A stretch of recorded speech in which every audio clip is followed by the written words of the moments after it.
It's ma'am. It is ma'am. Yes.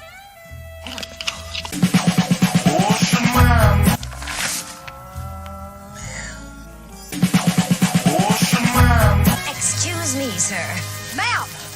I'm a ma'am. A gladiator does not fear death.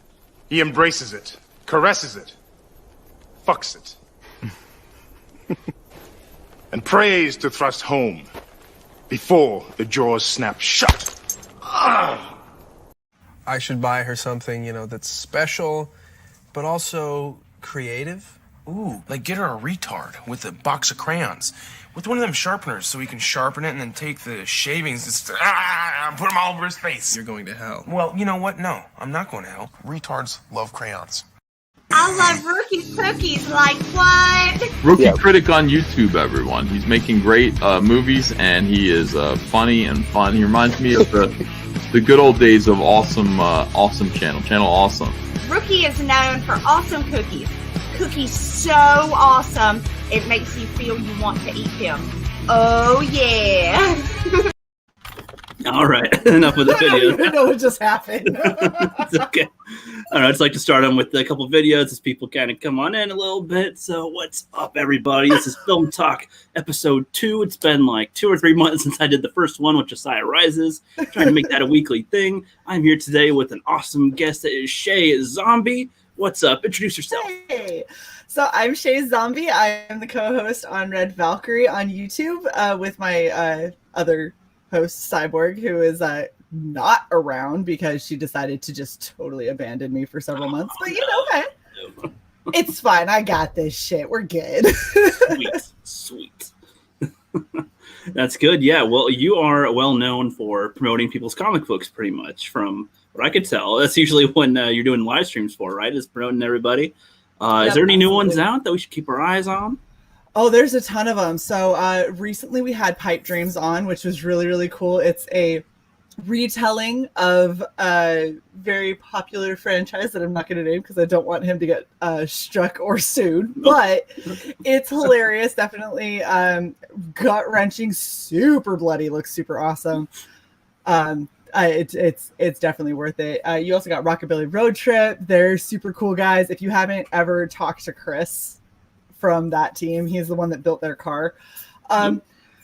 Go ahead and say hi to him and then just ask him for a conspiracy theory and then wait for 3 hours of your life to disappear because he's hilarious. I can imagine. But yeah, no, there's a ton of really great ones. Honestly, pop over to Red Valkyrie. We've got a ton of videos that'll show kind of what's going on. But do it after this stream if you could. That would be great. Yeah, sounds good. You guys definitely check those out.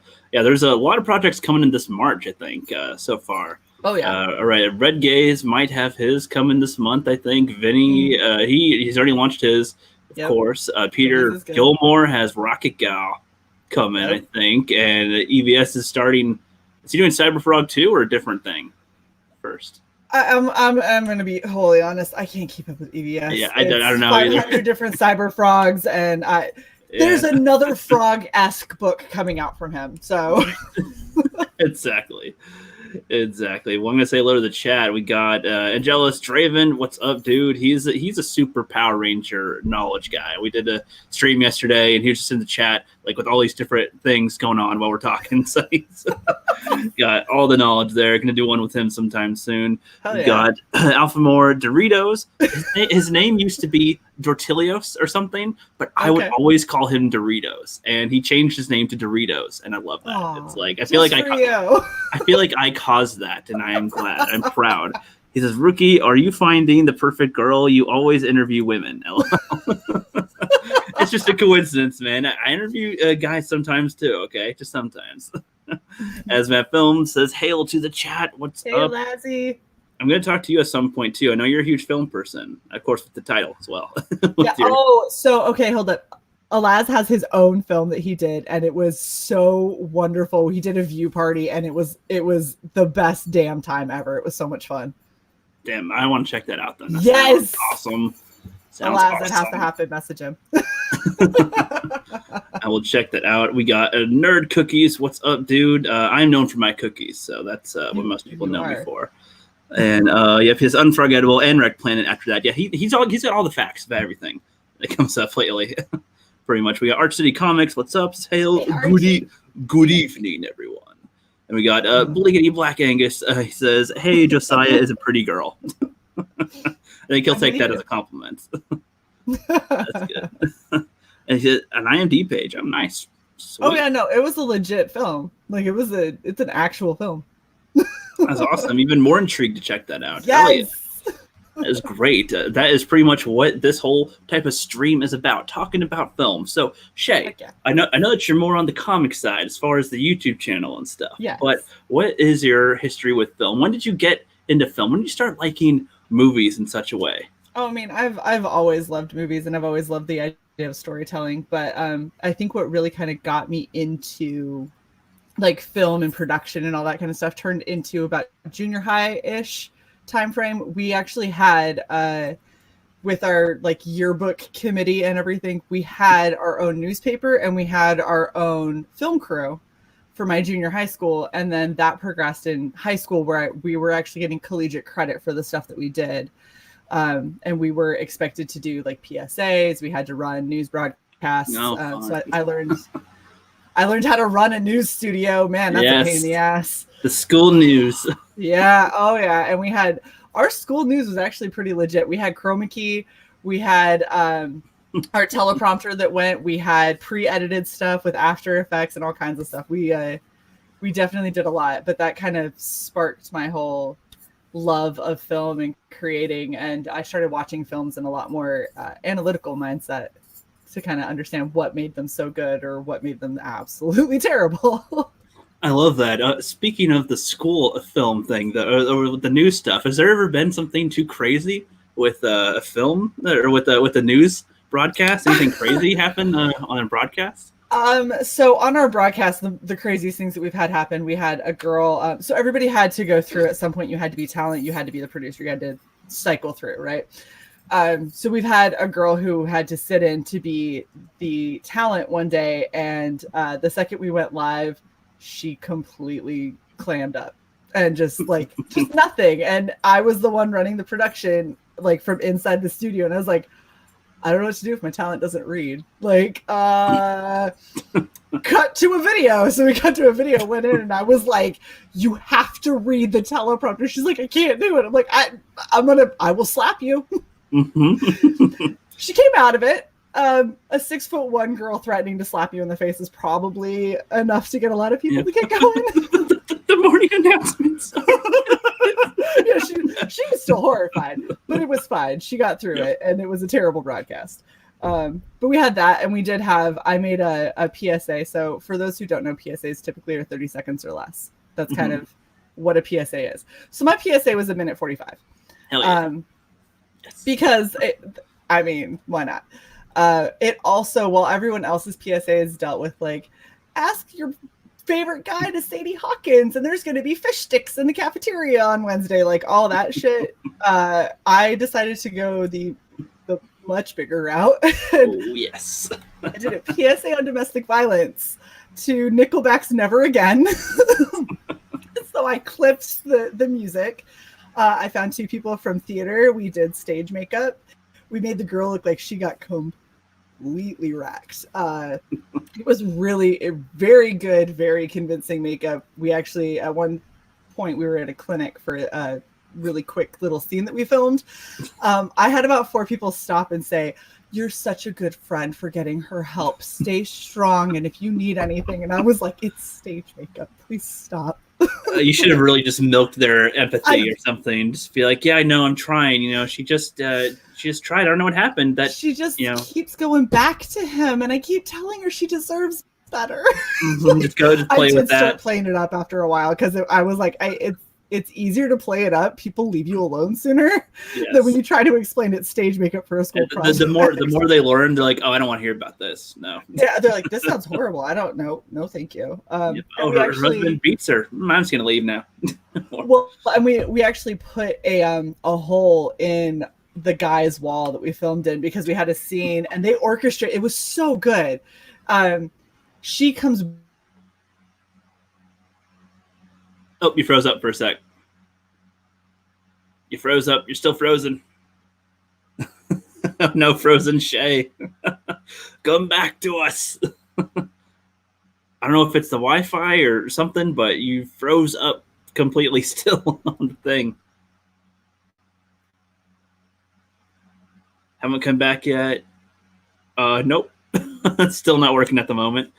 I would check up on the chat until you come on back. Is it moving at all? Nope. Still can't hear you. Am I back? Okay, now you're back. Good hell. I am so sorry. My internet likes to just randomly drop. Super fun. That's all good. Anyway, yeah, no, so they had this scene where she bolts out of this bedroom and she counted how many steps she took and then she was going to duck. Yep. And he barrels behind her and he swings his fist, right? So went beautifully. He didn't take her head off. It definitely looked like he was going to. And we ended it like he swung so hard that he put his carbon. I fucking hate you, Lassie. He swung so hard he put his fist through his drywall. Damn. And didn't break character until I said cut. And the second I said cut, he looks at his hand and he goes, fuck. I was like, I love that. So we need to leave before your parents get home. And his dad shows up right after. And his dad just looked at the hole and looked at him and he's like, we have this stuff to patch into the garage. And he's like, yeah, you're going to go get that right now. And I think the girls are going to leave. I was like, yep, goodbye. And we never heard from him again. Oh my gosh, I legit have it. Oh no. I'm sure he's fine. The disappearance of him. Oh no. Put a sun in the drywall. That's what happened after that. That's awesome. No, I had something similar happen to me when I was filming. I had a sword and I was like supposed to be, depressed or something. So I'm like just whacking at the tree in anger. And then, ching, ching, ching just comes off. And I'm just like, just trying to like go with the character once for a sec while it broke. So I'm like, okay, and that sort of added to it a little bit. So yeah, like, I can't do a second take with it. So gotta go with it while I got it. So pretty much, but yeah, that's awesome. I love that, and and so did your school? They loved that PSA, right? All the work you put into filming it and everything. You got the effects for the makeup. You got the dude punched a hole in the thing. Probably got punished for a week. You guys, they loved it. Approved. I almost got suspended. So I showed it to my my teacher and he was like, this is phenomenal. We're going to play it. And I was like, don't we have to clear this considering the subject matter with the principal? And he goes, we aren't going to ask for permission because it needs to be seen at least once. And I went, awesome. So when he decides he's going to come down here and suspend me, how we doing that? And he was like, I got you back. I was like, okay, cool. So he made me the producer for that particular news show for that day. Yeah. And I'm standing in there like running the room and we played the video and I like got real quiet and everyone in the room was like, you okay? And I was like, so you doing chroma key, you might have to take over for me if the principal comes down here. And he was like, oh, I'm sure it'll be fine. Not 5 seconds later, principal comes storming in. He's like, who made the video? And I was like, oh gosh, I'm so dead. And so I'm just like I'm sitting here and I like glanced back. Freeze frame again. No. Just in the middle of the story. No. Another freeze frame. I wouldn't be surprised if people took a screenshot. Until you come back to us with it being frozen again. I'll say hi to the chat real quick. The Ancient One is here. He says, how's everyone doing? Doing great, buddy. Jealous Draven says, so wish I had the video of when I used to do backyard wrestling and we would and we had an entrance box and we made and I put one of my friends through it and it was not potentially intentional, but we just went with it. Yeah, that sounds great, dude. Those are pretty fun. I haven't done backyard wrestling ones, but I would do ones on my trampoline, pretty similar to it. That's all good. Shae will be back with us when she gets back with her internet stuff, but until then, I shall entertain you guys. In the meantime, Happy Dinosaur says, happy day to all. Shae, you can chomp my brain anytime. Well, I'll let her know that when she gets back. What's up, the Senate? You're probably going to be making some good memes with the freeze frames here if they keep on happening. What's up? And yep, everybody's saying hello and says just tweeting. Yep, that's good, Doritos. Good to be tweeting. Until she gets back, because I don't have anything prepared to say, I shall just play random video clips that you guys have seen a couple of times here and there. Are you trying to create a comic book? Do you have an upcoming project or video that you want to bring attention to? Well, if you make a 27-second or less video... Okay. And boom. All right, there we go. Good hell. I am so sorry. I don't know what is happening. It was totally fine up until we go live. It's all good. You're just like frozen like this. It's okay. I'm really good. I'm really good at having really horrible freeze frames. That's what I'm good for on YouTube. It was good for dramatic timing, too, because you're like, oh, and then he went and... it's like, oh, what'd he do? We don't know what he did yet. Yeah, no. So my professor just points at me. The principal goes like this, and then he did this, and I was like, "Yep, I'm getting suspended." It was nice seeing you all. I will see you in a million years when my parents finally let me back out. And so we went. We talked. The principal was like, "So you're gonna play it for the rest of this week, and then I never want to see it again." And I was like, that sounds great. And he's like, and next time you better get my permission. I was like, absolutely, yes, sir. And off he goes. And I was like, what the hell? You did not have my back at all in that. Like, he's like, I don't know what she was thinking, sir. I don't know. He's like, you didn't get suspended. I was like, I'm a straight A student. I don't get in trouble. I think that makes it all the more worth it, especially with that makes the project more memorable too. If it was an easy breezy one, where there's no risk involved, it's not as satisfying as that. Absolutely. And he lets you play it more than once. I got to play it for the rest of the week. Yes. So every day for 5 days it played. By the end of the week, everyone I knew in school hated me. Mm-hmm. All of them had said, can you please stop playing it? It's the most depressing thing we've ever seen. And I said, I'm sorry that domestic violence is depressing for you, but it's depressing for everyone. They were just like, okay, I'm done talking to you now. Yeah, it's like that's how they have to start the day in school, just trying to have, I'm gonna have a positive day, and then lunch, and it's like, I don't feel like eating. I'm thinking of that girl's face. I remember now. That was really sad. And like the girl, oh my gosh, she got so many people who were like, are you okay? That seemed like that was that was harsh. And she's like, guys, it was makeup. Like did she really beat you up that bad? When she's a big girl, she probably. There was a rumor in my school I was a transfer student for stabbing a guy. So oh wow, they probably believed I actually beat the shit out of her. It completely fits the story now. Right, that's what I do. And I went to school with all of these same people. They were like, yeah, she's a transfer in because she stabbed a dude, so she transferred from juvie. I was like, I tutored you in math last year. Like, when did I go to juvie? When you said transferred from somewhere else, that made it sound like they had a juvie school or something. Yeah, the idea, at least in small Utah minds, that there was like this idea that if you were a bad kid, you had a separate school that you went to, where the cops had actual guns. Oh, okay. And I was like, I don't know that exists, but okay. Never heard of that one. No. Yeah, no. Kids come up with stupid shit. Not yet. Anyway, could be at some point. I mean, I'm sure that they exist somewhere. Oh yeah, or at least not in America, right? But anyway, so that's a hilarious story. I love that.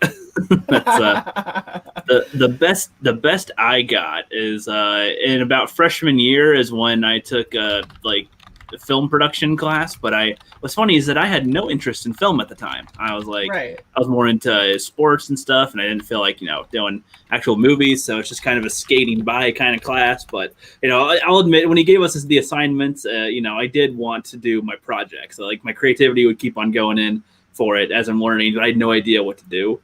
So I didn't know how to edit, but I knew how to film and act and write all the scripts and stuff. So I would do the filming and scripting. He'd do the editing and stuff. And we did some stupid stuff where it's like, We just try to do teleporty effects, like where we walk into a wall and we like come out of a different wall or something, or we'd be like listening to. I had one where it's like he's a thief, but we don't see the thief until the end. Just you see his hand come into the frame and grab whatever I'm doing, headphones, just yanks him out, or I'm on my phone, I'll just takes the phone or something. And I'm like, and I try to chase him, but he just gets away. And at the end, we just have like a random, all right, hey, not finished with you. We just throw down our jackets and try to fight, and we like play Mario music. It goes like dun, dun, dun, dun, dun, dun, dun, while we're instead of badass fighting music, it's silly little whatever music, and we're just like That's perfect. like standing still, punching each other. So, that's akin to the pretty much, but we're just going we're not even really acting like we're getting hit. We're just both just taking turns, just punching each other's shoulders. Oh my gosh, that's funny. Pretty much. If I could go back, I would add punch effects and grunts or something into it, and little blood, little CGI blood or something. Do something so at least it seems a little impactful. Yes, exactly. And I think that teacher records over the previous year's files all the time, so I wasn't able to ever go back and get any of that footage that we had too, which would have been fun. We also had to do something where we had to. It was like a challenge where he had 10 different movie scenes, and the one we picked was from Ghostbusters when they're in the library and they're discovering the slime and whatnot. And he's like, so the thing is that the audio gets all turned off, and we have to insert the sounds for the scene pretty much. And so to make the squishy noise, I got a washcloth all wet and you squeeze that up to the microphone, so it's kind of squishy a little bit. There's a whole bookcase falls, and we're like, well, we don't have a bookcase, we'll just drop a textbook and lay the audio over 10 times. That sounded horrible, but it's okay, it kind of was effective, I guess. And then I forget some of the other noises, but it was I liked doing that, even though I didn't like film at the time, because if you look at the Lord of the Rings, how they made the suction noises for the octopus monster with a plunger. That's freaking awesome. Oh yeah. No, we did. I tried to film our senior play one year, and it was in an amphitheater, and they weren't mic'd. So, oh no. Yeah, the audio was super, super, super bad. Yeah. And so I had to go back and I had to have them all sit on seats in the amphitheater. Oh no, and record their lines again. And I had to have them record it. And I was like, I need you guys to, even if you do talk over each other, I need you to not talk over each other right now. And I'll just layer it. And they were like, this is really hard. And I was like, I understand.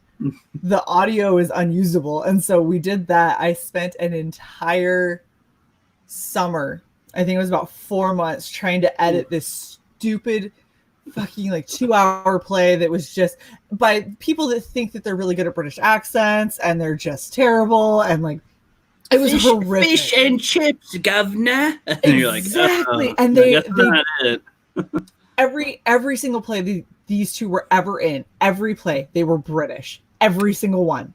They chose to be, or they're supposed to be? They just decided that the sound that they were going to go with was British, and they were shit at it. Yeah. It was horrible. And I got to I had 5 minutes left to edit. That was it. 5 minutes left of editing. And we recorded everything on mini DV.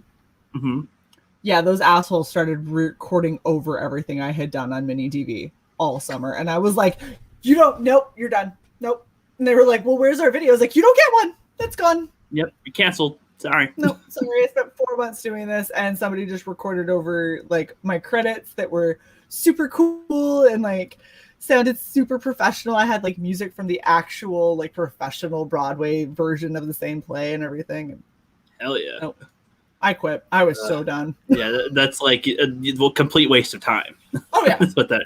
I mean, if anything, though, you would have gained the skills of editing through that, I guess. But for future stuff, there's a reason that when somebody's like, "Hey, can you edit a video?" I'm like, "Oh, how long? How long do you need?" I have flashbacks from the one that was 2 hours, so please tell me that you need 5 minutes. I can do that. Right. How about 4 hours? Sound good? No. Oh hell no! Oh no. Gosh. Unless I can do it all straight cuts and I don't have to do anything else. Yeah, no, I know what you mean. When I was doing my Rookie's Quest trilogy, I foolishly timed out when they're going to be released, and I like gave myself 2 months of time to message everybody, get them all their lines, write everything, message everybody with all their lines, film all my stuff, get all their footage, and edit it together. Now I got the first ambitious. I got the first episode done pretty smooth with the editing and everything too. Like there's a few. The only thing was I had to wait like till the last day before I finally got in the last few videos from people. But other than that, got it in all smooth and nice, breezy.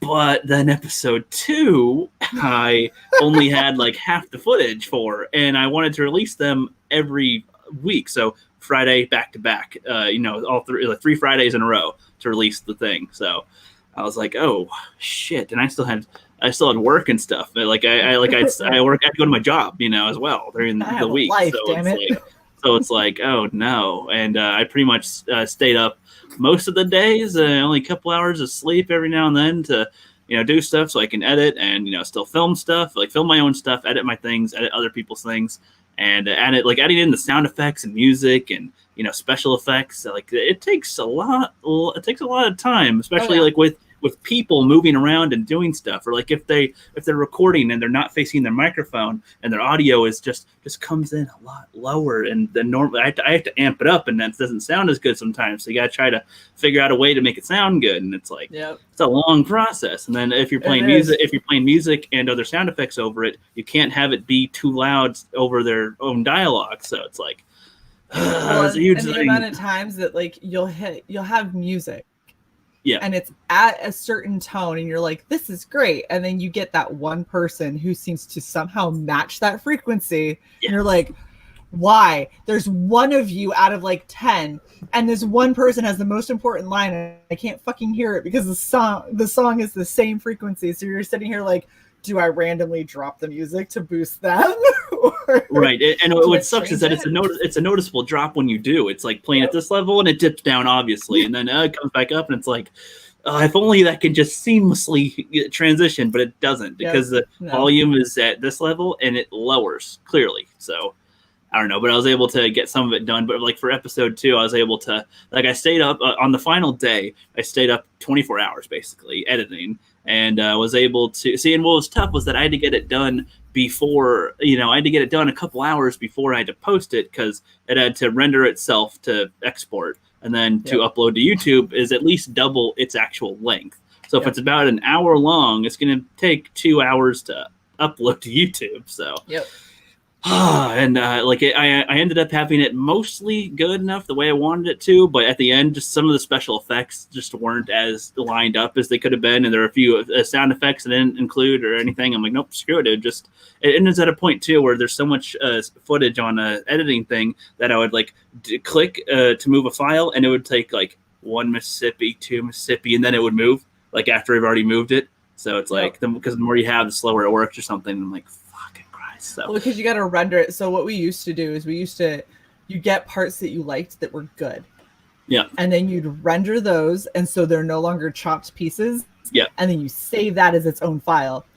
And then at the end, you bring them all back together. Yeah, I learned that when I got to episode 3 of this. I was like, oh, I can just chop up these that I like, and then that's good, and then that's good, and put them all together later. Okay, I learned that later. So it's good. All that processing power, is the only reason that our school did everything on Macs is because Macs they're really, really good when it comes to video editing because they don't have all the other shit that computers have. Right. It's just for editing pretty much. Yeah. Yes. That's the only thing that we had. We had Adobe After Effects and we had our editing software and our capture card, and that was it. There was nothing else on there. Like, you want a calculator? I hope you have a calculator because it does not exist on this thing.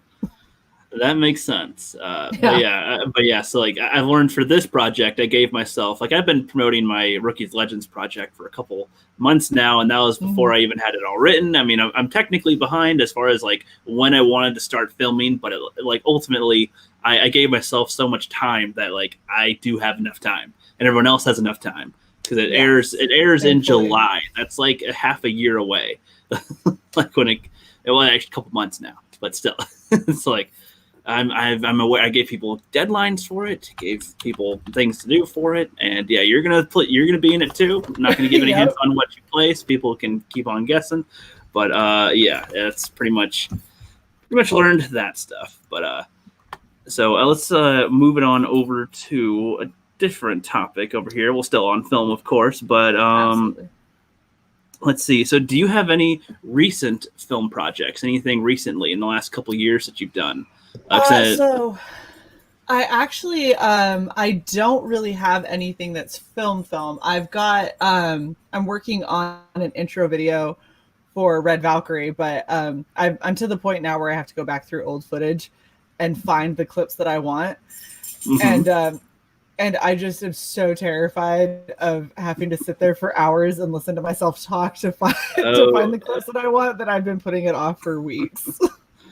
So, and other than that, I mean, I've been interviewed a couple of times. So I help manage and promote IMSE Tonks, who's a really phenomenal artist, and I've been interviewed in his stead a few times for his stuff. I've been interviewed for Red Valkyrie. And and things like that, but I haven't actually. I'm just starting to get back into film because I really, really love it, and I have not been able to do much with it. January I filmed at MagFest, which was super fun, super fun. So what kind of thing did you film for that? So for those who don't know, MagFest is Music and Gaming Festival. And it's in Baltimore, and was it Baltimore? Whatever. It's in Maryland somewhere. I don't remember where I drove, but basically I was part of Mediatron, so I got to go through and all of the overnight concerts with DJs and a bunch of EDM and a couple of really, really cool like experimental bands and like metal bands and stuff like that. I was in the pit, so I'm like 2 feet from the stage with a handheld camera, and I'm trying to capture better angles. And like, we have a little monitor, so you're basically competing with the other two people that have cameras and then the tripod in the back. So I'm sitting here and you try to get like a really good angle, and then you see the monitor cut to you and you're like, yes, I'm live. And you're just like, do not breathe. Right. And the amount of times that I sat there and I was like, seriously, get the fuck off of me. I have to sneeze. Like, oh my gosh, I have to take a breath. all the embarrassing things. I got a wedgie, got a sneeze, got this, everything right now. Got a belly itch. No. There's a person on the other side of the gate, and he keeps trying to pinch my ass, and I really need to go handle that situation, but I need you to get off of my camera first. Yes. No, it was so much fun. I ended up working until like 4 a.m. every day, and then drove home, which was about 45-minute drive, and would just completely crash out and then wake up the next day, and I was like, hey, let's do it again. Just go back down and do it all over again. That's the right enthusiasm for it, I'd say. Definitely. Oh yeah, it's so much fun. I love doing that kind of stuff, and you get to like, I found a bunch of new music artists and like DJs and stuff that I had no idea existed that are just insane, like really well done stuff. I actually got to meet 2 of them because I could go, I had a free pass, I could go wherever I wanted. So I met 2 of them and got pictures with them backstage. I have like a signed t-shirt from one of the bands that is insane and has like a giant robot and a whole bunch of fucking like they have a robot. Okay. Just normal. Comes out and he fights these giant creatures that they create, and they like rip eyeballs out and they throw them out into the audience and stuff. It's just all kinds of crazy. I didn't know what was happening 90% of the time, but I filmed it and it was awesome. Sounds like a fun show. Music, robot, kaiju fights. Yeah. Essentially, yeah. It's an interesting group of people. That's for damn sure. Sounds like a blast. That is great. But yeah, do you plan on doing any film projects in the future other than the one that you're doing with me, of course, but like, do you have any that you want to do yourself, that you want to write or direct or to, shoot in a town or to collaborate with people or anything? So, I do actually, I'm one of those people, I love lyrics and I love music, and it really resonates with me a lot of the time. And so, I've had about 4 or 5 different versions that I would do of music videos. Okay.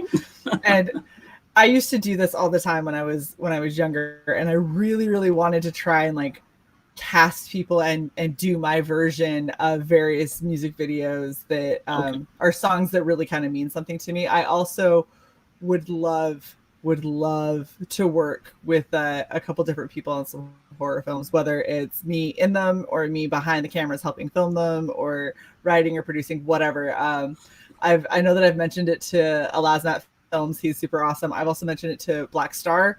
She does a ton of stuff like that. And I'm like, hey, if you're ever in Maryland and you need somebody, you just let me know. I want someone. So you said you're tall, so you could play as the serial killer in those ones. Oh, absolutely. And you know what? How badass would it be to have like a serial killer that's walking around in like 5-inch stiletto heels, so she's 6'6"? I think that would be more. I don't think anyone does this. I haven't seen that movie. I haven't seen that movie yet. Right? It needs to happen. This is like death by, I would say runway model, but I'm way too fat for that. You got to be like a size 000 or something. No. Yeah, the closest I've seen to, there's only one tall film that I've seen or heard of, which is like, I don't know where it was, but like I've heard of it. Somebody was reviewing it, and she's like depressed because she's tall and no one wants to date her, and yes, like no girl. One, yeah, tall girl. It's like, what? I watched that. That's the closest to like something with height with women. That was my life. I'm just saying. Mm-hmm. Like watching that, I was like, oh gosh, the feels. It's like I'm in high school again. You're represented on screen. I know, it was weird. I don't know what to do with height it. representation. I don't know. Yeah, because that's what we need. We need more representation for all of these tall women. Exactly. We need more. We need 6-foot women to play as 3-foot women. Oh, in a film, that'd be different. That would be interesting. I would love to see how you would try it. That would be a really tall tripod. You'd have to do something with the items around you to match the size to make you look smaller or something. You have to make everything else a little bigger.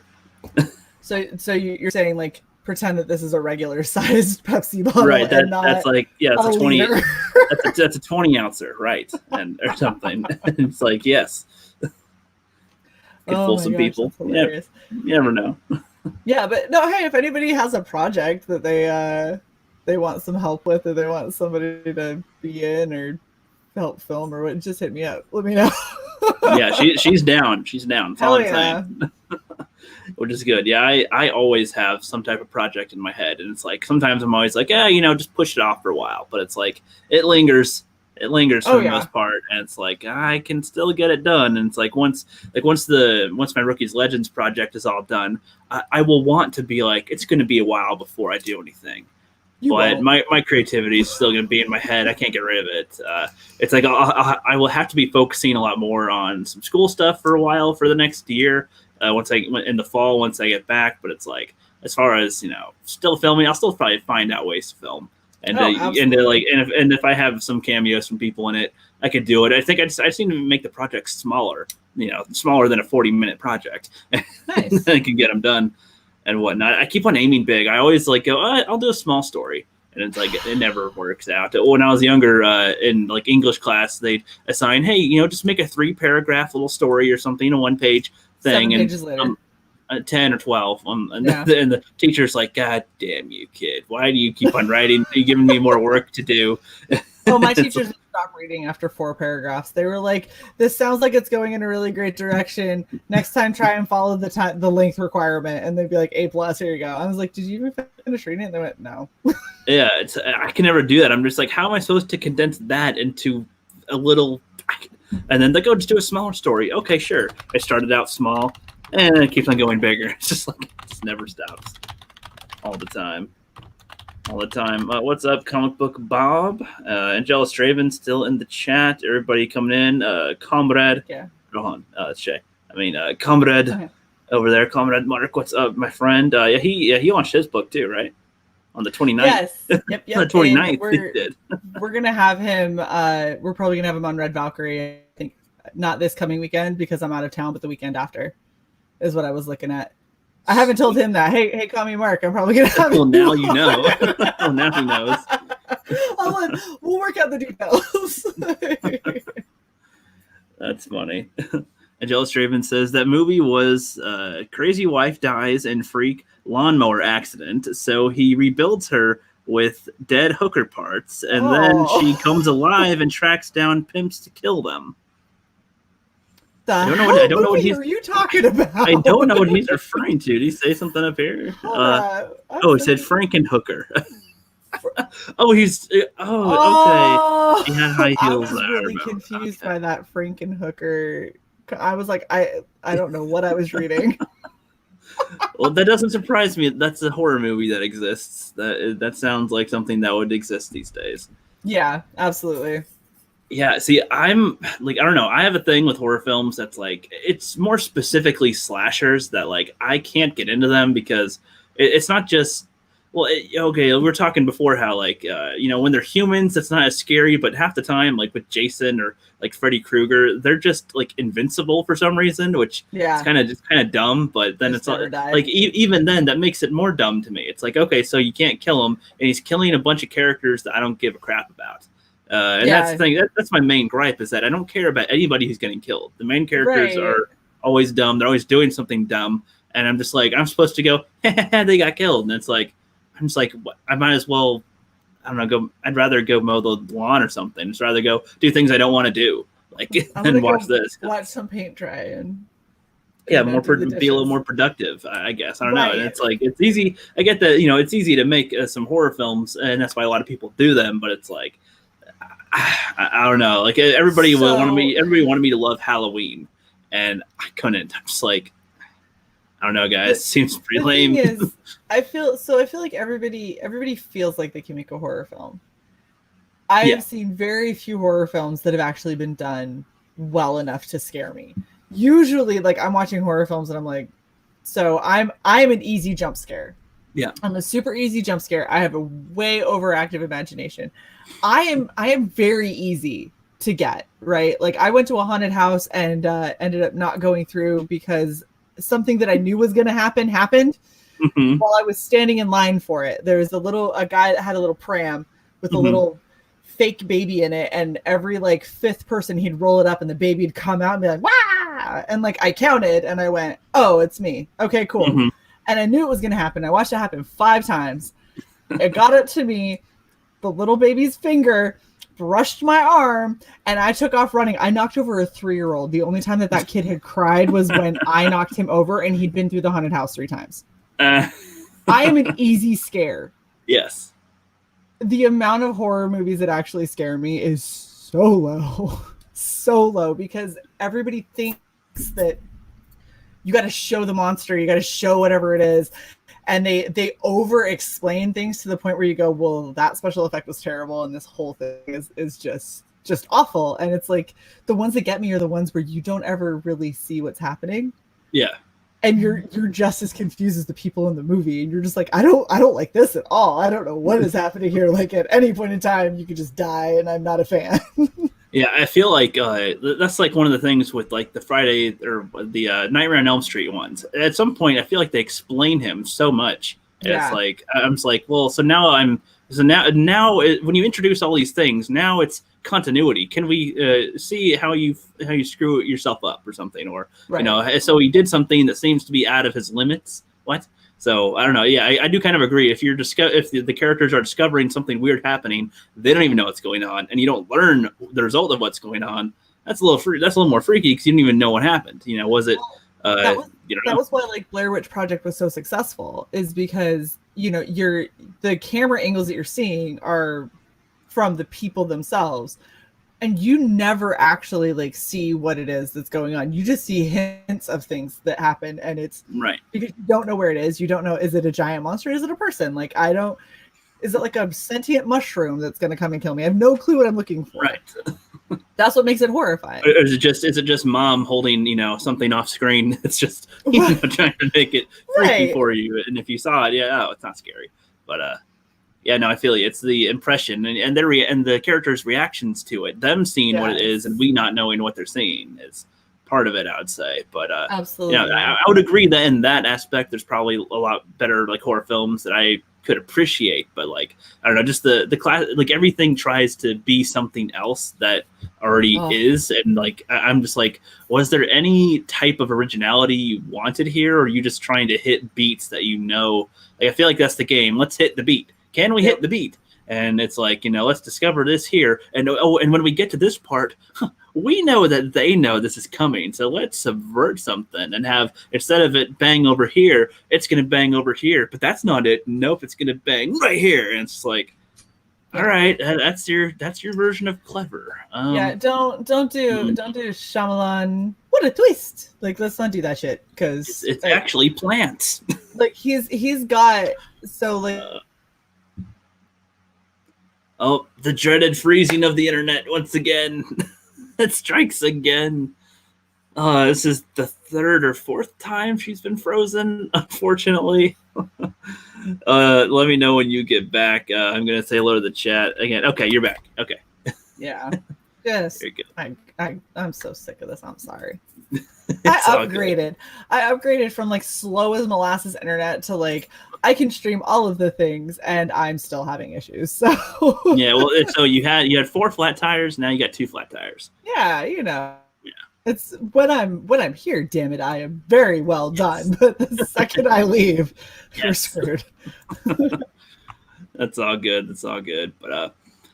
But yeah, so that'd be interesting to see you in a horror film. I feel like, someone that, especially if you've got criticisms of horror films and stuff, you can add in some elements that can make it interesting. And this is what I'm noticing too. And I think you can agree is that like, a fan type of projects or non-studio productions can sometimes be better than a quality, actual film. And it's like, there's so many fan projects, even horror ones that are pretty good. Like I'm not a huge fan of them really, but I appreciate their effort for being a fan film. It's like, wow, that looks better than that was shot a couple of years ago. And it's like, sometimes they'll have 10 minutes and they have so much character in 10 minutes. And it's like, they can't do that in an hour-long movie sometimes, but they got it nailed in 10 minutes. You feel the character, you kind of get what they're going through, you can feel their loss. It's like, that's to take you on a ride in 10 minutes is tough. Well, and I saw, I can't remember who it was off the top of my head, but somebody had sent me a DM and they were like, hey, I just released this latest like film. Would you mind giving it a look-see and maybe like it on YouTube? And I was like, all right, let's buckle in and see what this is going to be. Cause I'm not going to lie. I have very little faith a lot of the time. Mm-hmm. Holy F, really well done. Like the girl, android character. So there's a guy in a space station and a girl android. Mm-hmm. And she's supposed to be staying with the space station. The guy obviously has a thing for the girl, and the android has these unrecognizable feelings for him. And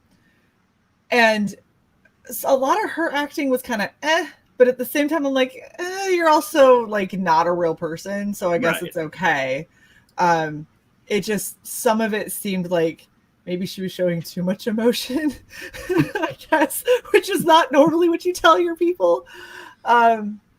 But the special effects, the build, the storytelling, and the acting between the two, it was so well done. Like by the end of it, I was like, this is staring. I was like, oh, it's so good.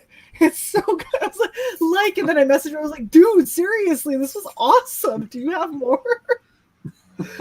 It's just, and it's because when you have people that have that passion and that drive behind it, they put the care into it because it's not a paycheck.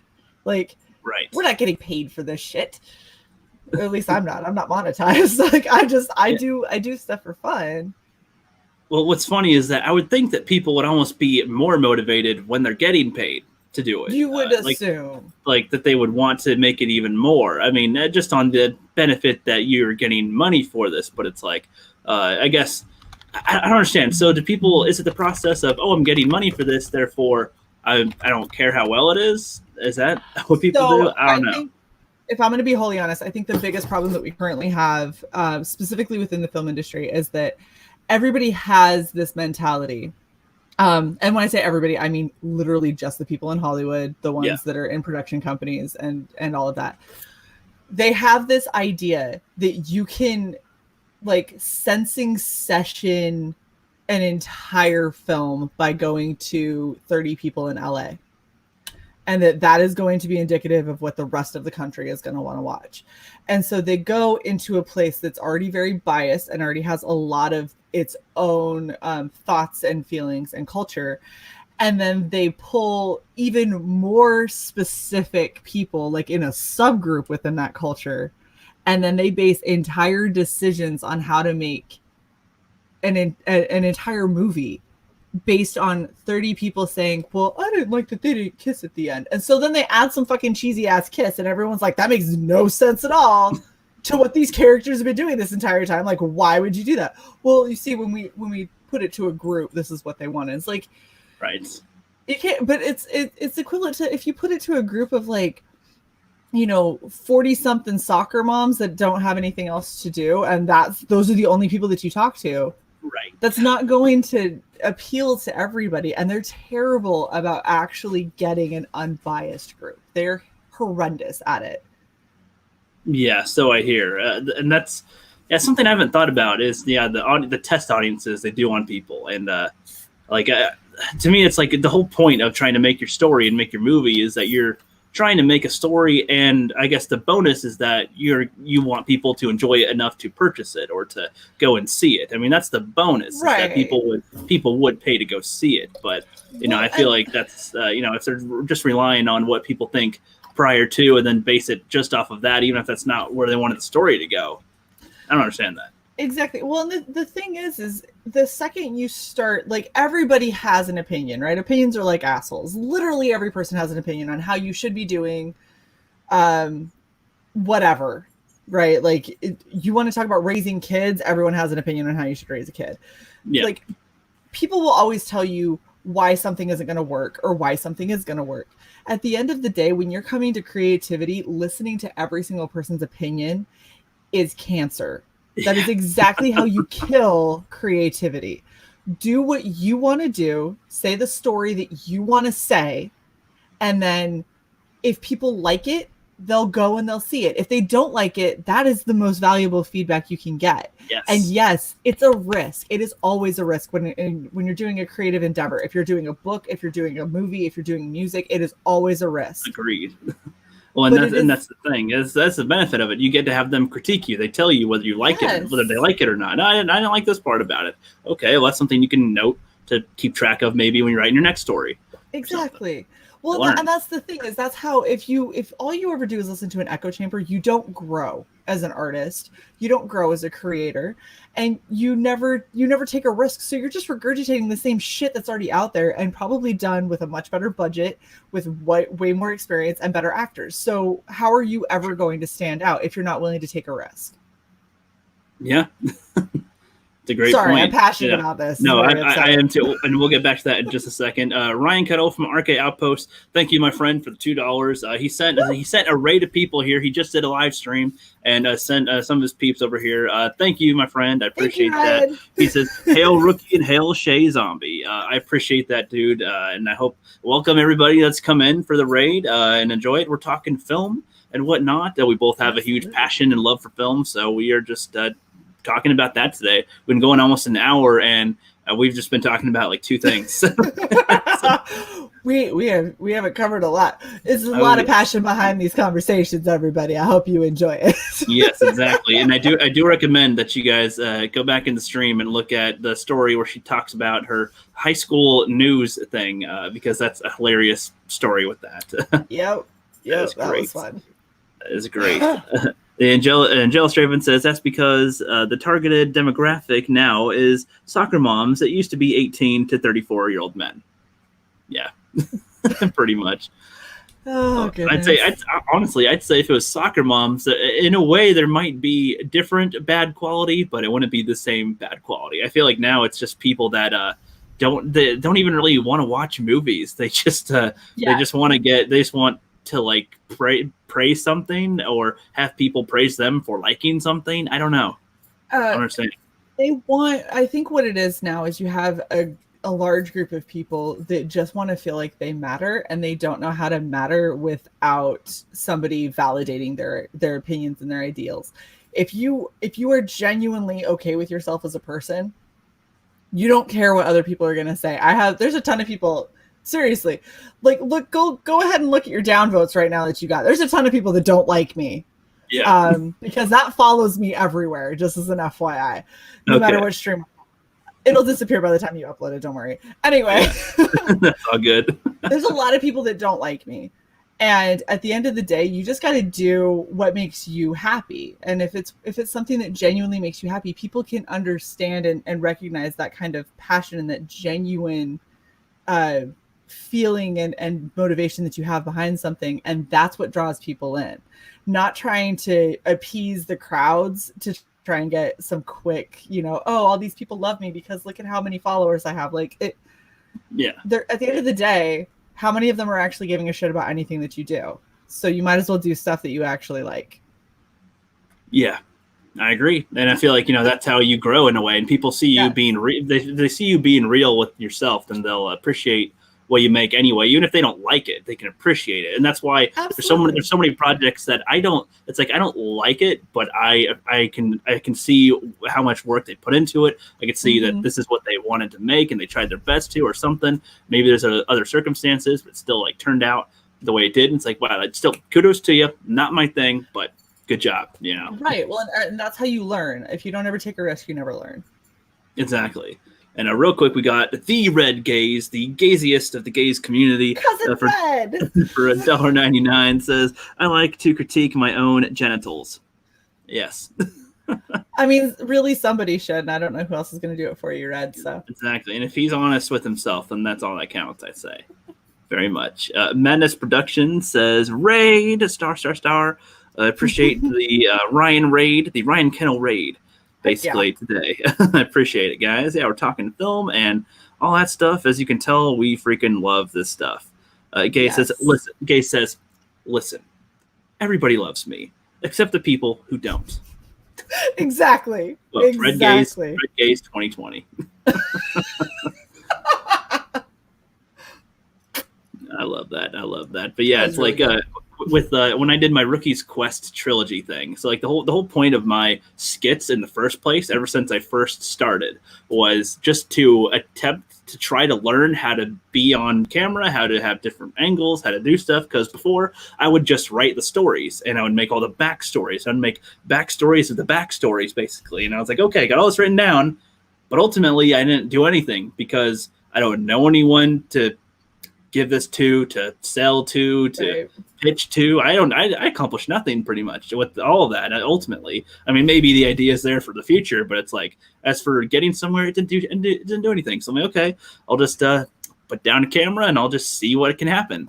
And the first skit I ever filmed was awful. I titled it "Trying to Write a Screenplay" as the title of the little skit trilogy I made, and that was the very first one. And it was just me in front of the camera. I'm like, what am I going to record myself doing? And I was like, okay, I'll just record myself coming home from school or something. So like I have a bicycle and a winter jacket on because it's snowing, and just come through my garage and it's just playing music the whole time. Then it like shows me take my shoes off, shows me take my jacket off from here and zip it and then take it off, and then throw my backpack on the hook, and it's just like showing me do everything that every action had a shot basically. And then I sit down, grab chips, grab a drink, and whatever, press play, and it shows a few clips, and I'm just like, what the hell is this? And then at some point I get a business book and I want to do a business, and then I get the Jeffrey personality splits off and ends up fighting me later or something, fighting the film side. The business fights the film or something, and it's such a stupid thing. But since then, I've learned so much just by doing more of them. Being as ridiculous as possible. The more I would do in front of it, the more I do in front of the camera and say more ridiculous things, the more I don't care if it's bad or not. The more I learn how to get different inflections, how to edit things afterward, and the editing afterward is the trickiest part. So if you can film it in a way to make it easier for you to edit, then you save yourself a lot of time. Yeah, that's something I learned too. I used to, anytime I was filming something, if I was in it and I had a bad take, I would go through and film, get to my bad take, and I'd be like, cut that, and then give myself like 1, 2, 3, okay, and then start up again. And so when I'm watching it, and I'm like, I don't know, was this the good one? Oh no, I just had to cut it. I had a better one. Okay, never mind. I was like, all right, I can ignore this. Or in some of them, we even had like a card, like you'd hold up a colored card, and it was like, okay, so I held up a colored card in between various cuts, and I'd be like, okay, the purple one was the best one for this, the blue one was the best one for that. And so instead of listening to me drone on, I just had to go to where I had a purple card, and then I would start, and it was like, okay, this is the good one.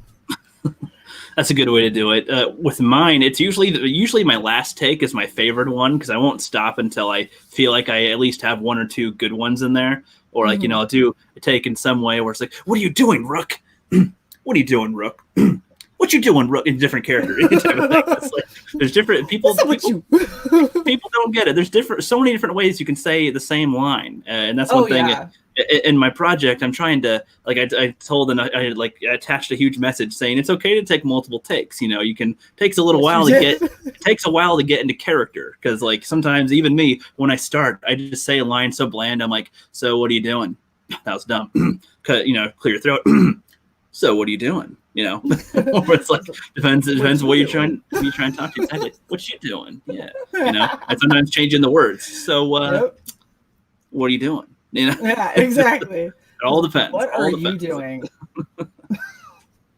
There's so many, so if you're interested in actually trying to get into acting or to do something in film production, I think one of the coolest things that I've seen, and oddly enough, it was a MagFest that I did a couple years ago.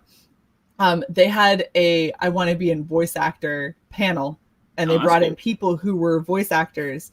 That's cool. They legitimately, I'm not even kidding you, I thought it was going to be another panel where people are just sitting there and just kind of bullshitting.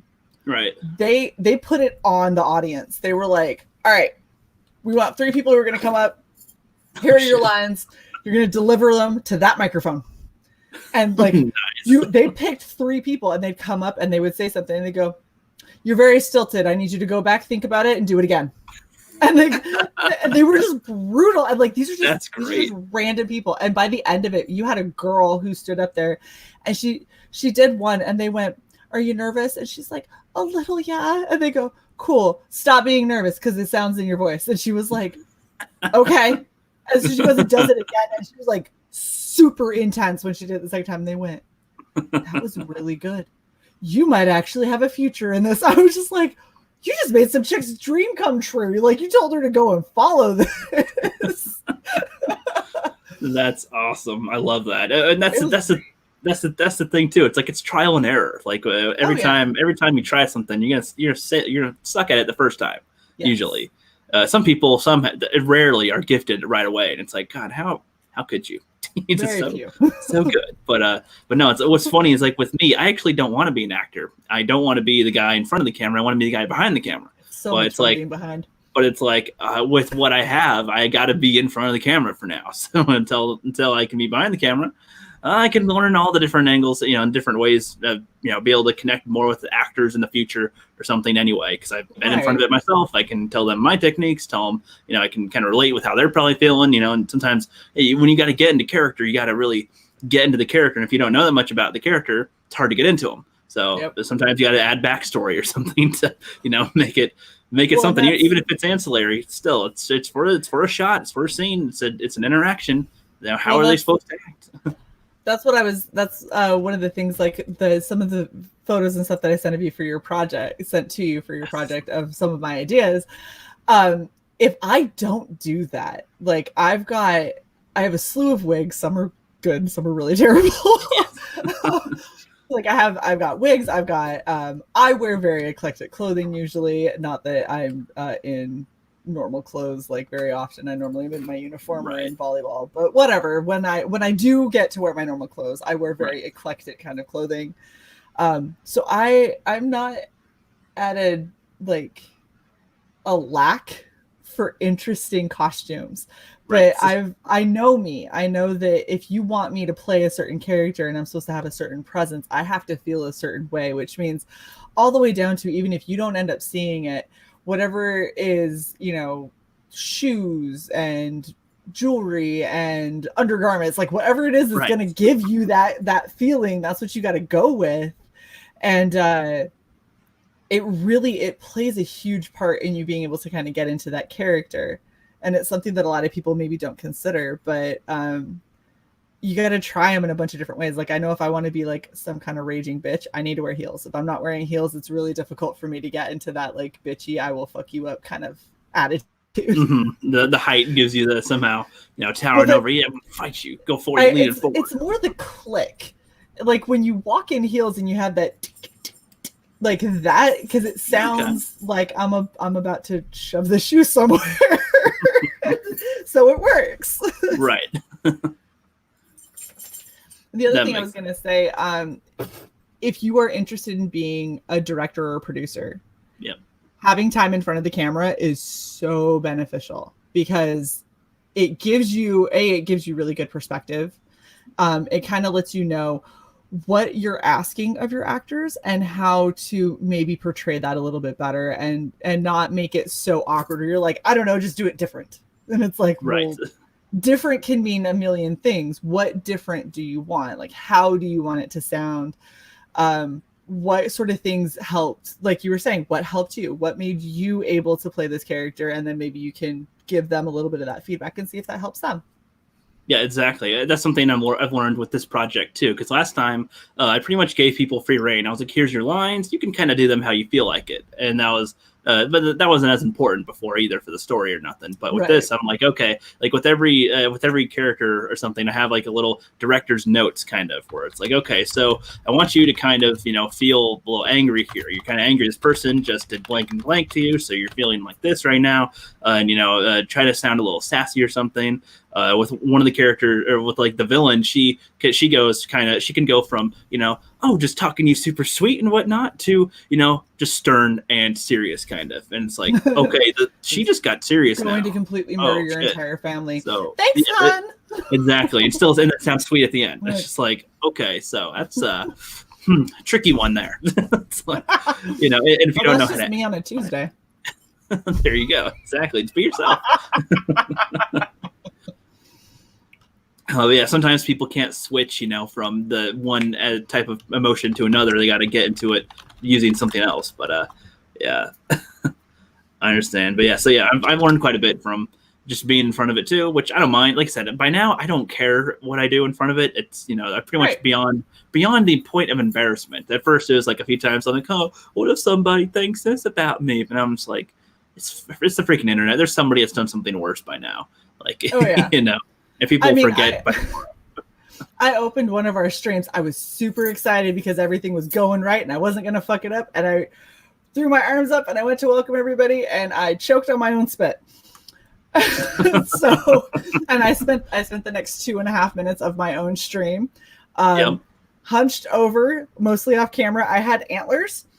I was hunched over coughing, trying to clear my throat, and when I came back up, my hair was stuck all over in my antlers and I couldn't get it out. And I just had I had Cyborg and our guest were like, what the fuck just happened? And I was like, I don't want to talk about it. Okay. So that's when you go, I was trying to expel the demon from me and now I'm a new character. How do you like my look?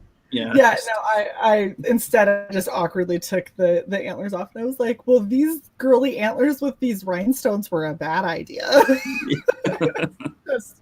I just played it off, and like I think it was when we had a Slaughter Squad on with Joe King, and he was like, "This is nice. I like how this is going so far." I was like, "Yeah, welcome to the show that's going to pitch your comic. I hope you're enjoying it."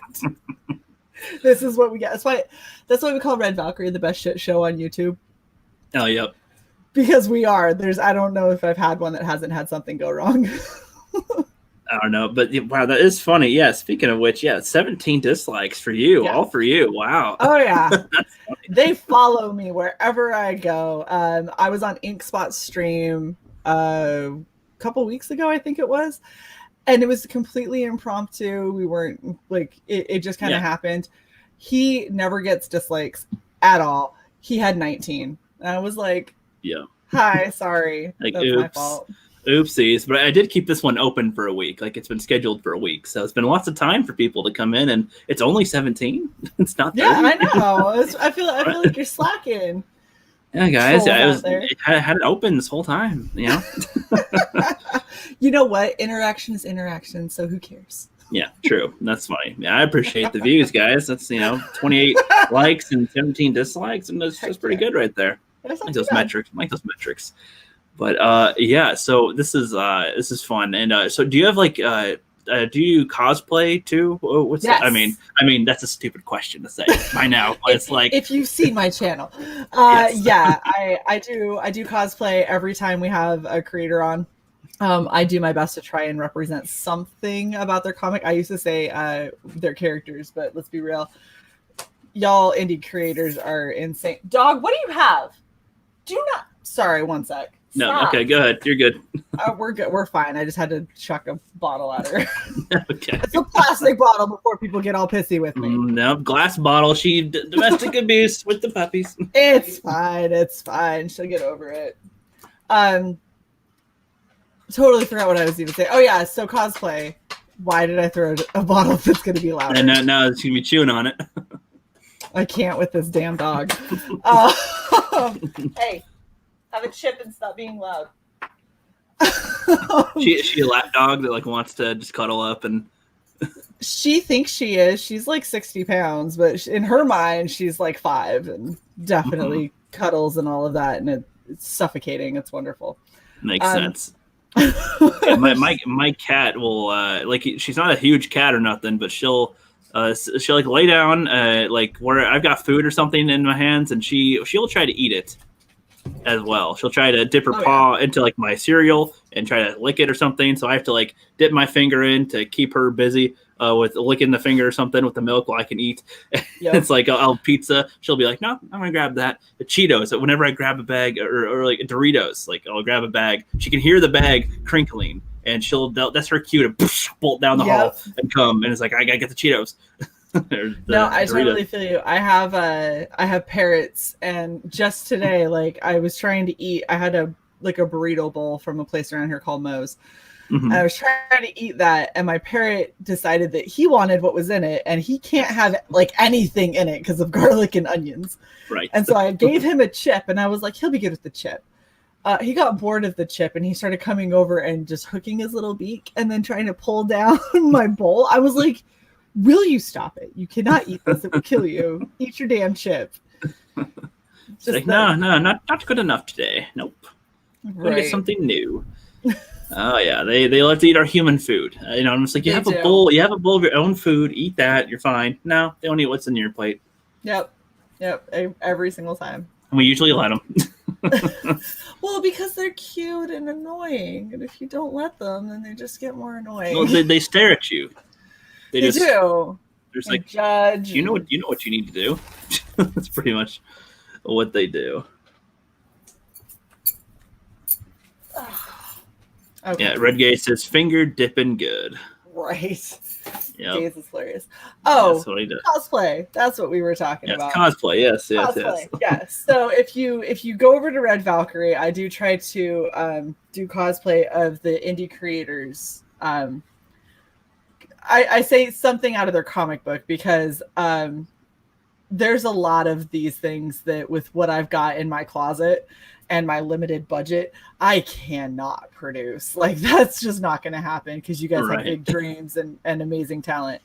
But I do what I can. I try to represent where I can, and it's super, super fun for me. It also really helps with the feeling of being embarrassed on camera. Yes.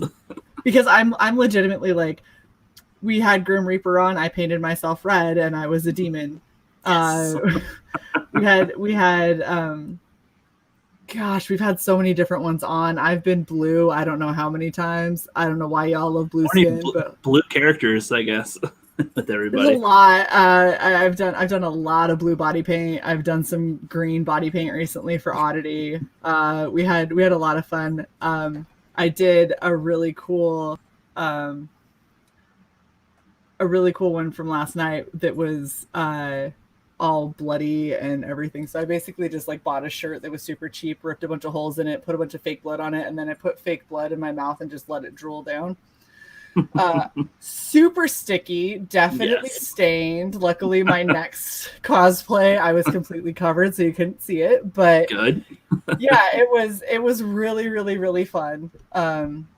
And honestly, it's just bringing back kind of like a fun, who gives a fuck kind of quality to our YouTube channel, to comics, to the internet, Right. because everyone's so fucking serious all the time. So I do shit cosplay, and then we see what happens. I think that's a good combo because it's you get to do the cosplay thing. You're talking about comic books. It's on YouTube. It's a good trifecta of events all brought together in a way for entertainment. Rather than just doing a simple interview about the comic book and stuff. You add a little.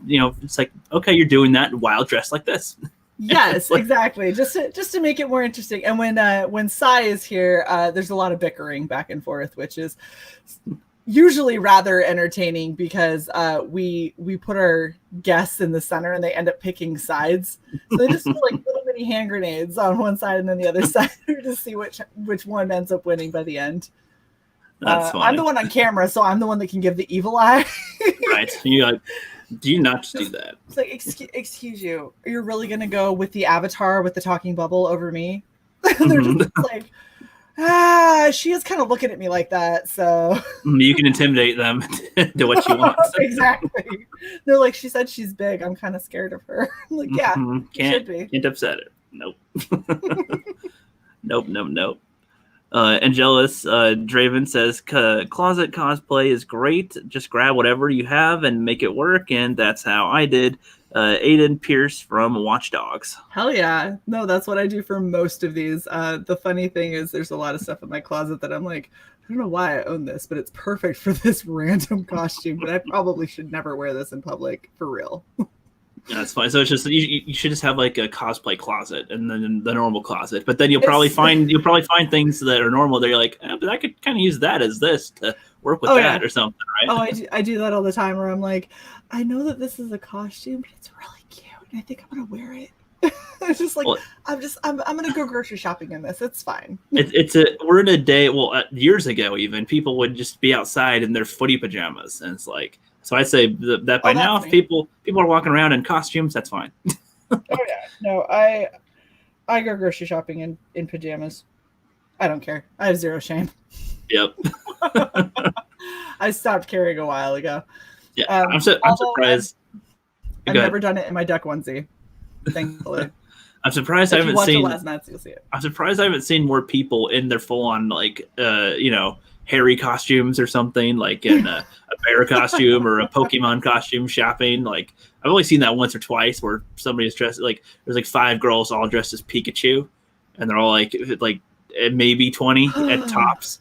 I don't know. Oh, it's so just they like have the mini skirts and the tube tops. Yeah, kind of like that. Kind of like that. It was at Safeway though, so just kind of like it's just so out of place. Like I don't know. It's just not the right environment. Pikachu party. Right, yeah, they could have just come from where they would fit in, but now they're just in here, and it's just like, okay, they're like, just go and buy the regular food, just a normal shopping cart. It's just like, okay. Oh, after I had myself like black eye, bloody nose, blood dripping out of my mouth and everything. Yeah. I was like, oh, I really need a drink, and I was like, you know what? I'm just gonna go down to Royal Farms and go grab myself a Pepsi. hey, your money is good as anybody's, right? Right. The best part is when you show up and people are like, I'm streaming, and like now the people in the local businesses around me, if I say I'm streaming, they just go, oh, cool, I'll watch you later. I'm like, hey, thanks. Just off I go, and everyone else is like, the fuck is happening? Why are you doing this?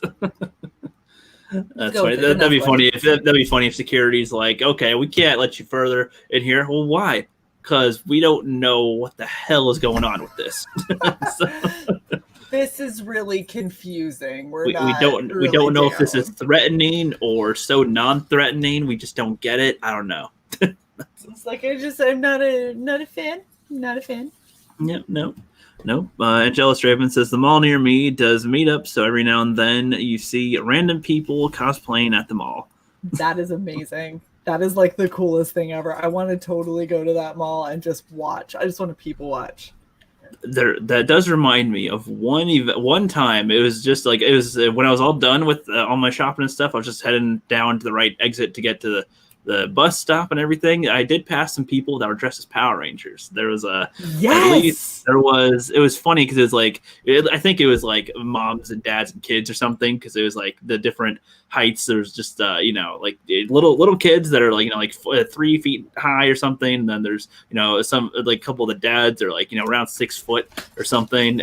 Dressed as Power Rangers. It was just like, oh my god, from all the different some different areas. There was at least like 20. I feel like I was just walking by in a hall of something. I don't know if they just came from some event, but they're all decked out. Most of them had their helmets or something, or at least face things or hoods or something. So cool.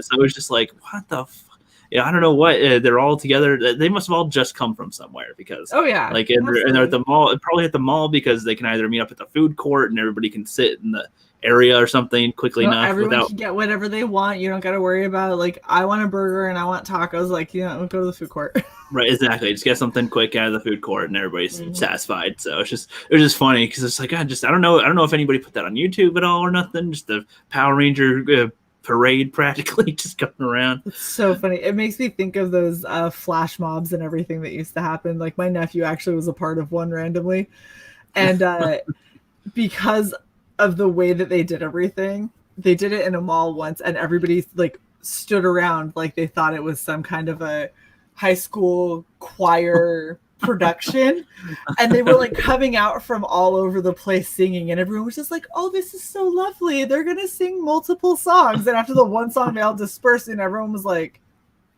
is it done? Is there no more? I was like, they don't understand what's happening. Like, you just flash mob in Salt Lake. Nobody knows what's happening. That makes it even better. Just sing a tune and then just disappear. It's like, yeah. Oh, and people stood there for another like 5 minutes, and we're like, no, because they came out of stores before. Maybe they're just resetting. Right. So they're getting ready for the next act. Like, it's not. That's not what's happening. Yeah, that would be funny. That's oh hilarious. My gosh, it's hilarious. That is funny. Angela said, my buddy actually has SPD Green Ranger suit. Power Ranger SPD one. So nice, dude. Yeah. There's a lot of people that that think that the Power Ranger spandex type of costumes are still really kind of goofy, and like especially for a movie, like in the Power Rangers movie, they made it all like nanotechy. I don't know. To me, that just didn't look as good. Personally, as like just. Because I don't know, like even so, you go back to the old Mighty Morphin movie, and they didn't have the same spandex ones. They had kind of armory spandex, but it's still closer to what they looked like in the show. Like, but it's a little shinier, a little more muscle defined, a little bit. I think that was okay for film or something. But it's like I don't know. I feel like with the spandex one, it didn't matter that it was spandex, because it's like they do their morph thing, and that is what gives them power. So. It doesn't matter if it's that. It made enough sense in the show, I guess. So I don't know why it'd be any different in a movie. The only thing I'm not a fan of is when they're so spandexy that they look like pajamas. Right. So some of them, some of the costumes that they have do look like that. Some of them do. Yeah. And sometimes it's just the American footage reshot stuff. They don't have the right props or something for it. So because the original like Green Ranger Mighty Morphin one looks good because it's usually the Japanese one, but then the American one, they didn't have a close enough thing, so their replica was a little more flimsy and stuff. So you can kind of tell that it's not really the right one, is it? They're like, well, that is not thick enough spandex by any means. Yeah. It's, I don't know, it just kind of adds to the goofiness of it too. But it's like, there's like ones like Godzilla and stuff, and King Kong versus Godzilla. Those were goofy, silly, weird and stuff. And I feel like, that's the fact they still kind of make those today with the like Power Ranger type ones. So that's fine. It's like just why not? It keeps them the old humor in there. Absolutely, why not? until it's broken, keep it going. Exactly. Well, that's the other thing, is I think that there's too many people that are trying to kind of like capitalize on ideas that already exist and are successful, and they're like, well, I'm going to take this, but I'm going to do it my way. And it's like, okay, I appreciate that.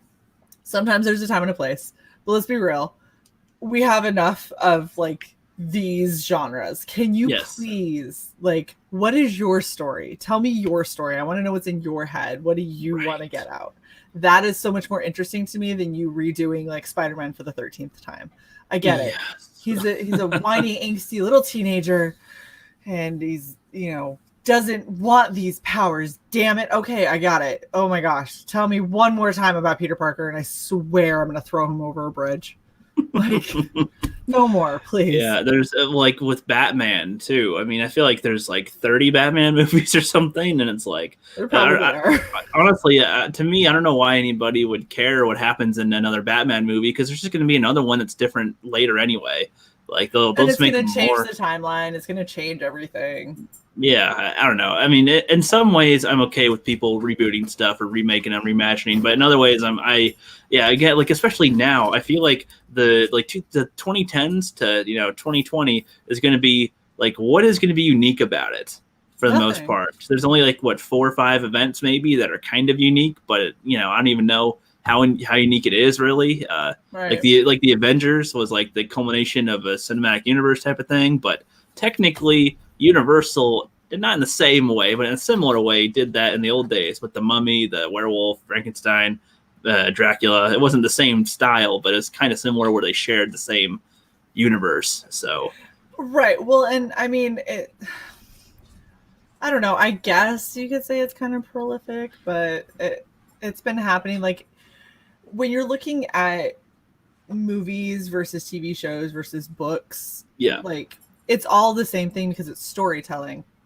And so when you have people that are trying to just be super, original and everything, it's like, okay, but you might be the first one that did it in a movie, but it was done better in about 50 books. So true. We still got that experience, and you bringing it to the screen, maybe you missed the mark or whatever, but I that kind of goes back into the whole stop caring about what you think is going to sell well, stop caring about what other people tell you need to do, and do your story, because that's what's going to have the right kind of passion and the right kind of pacing and the right kind of everything behind it. And if it doesn't, then you'll get that feedback that you suck, and maybe you'll stop doing them.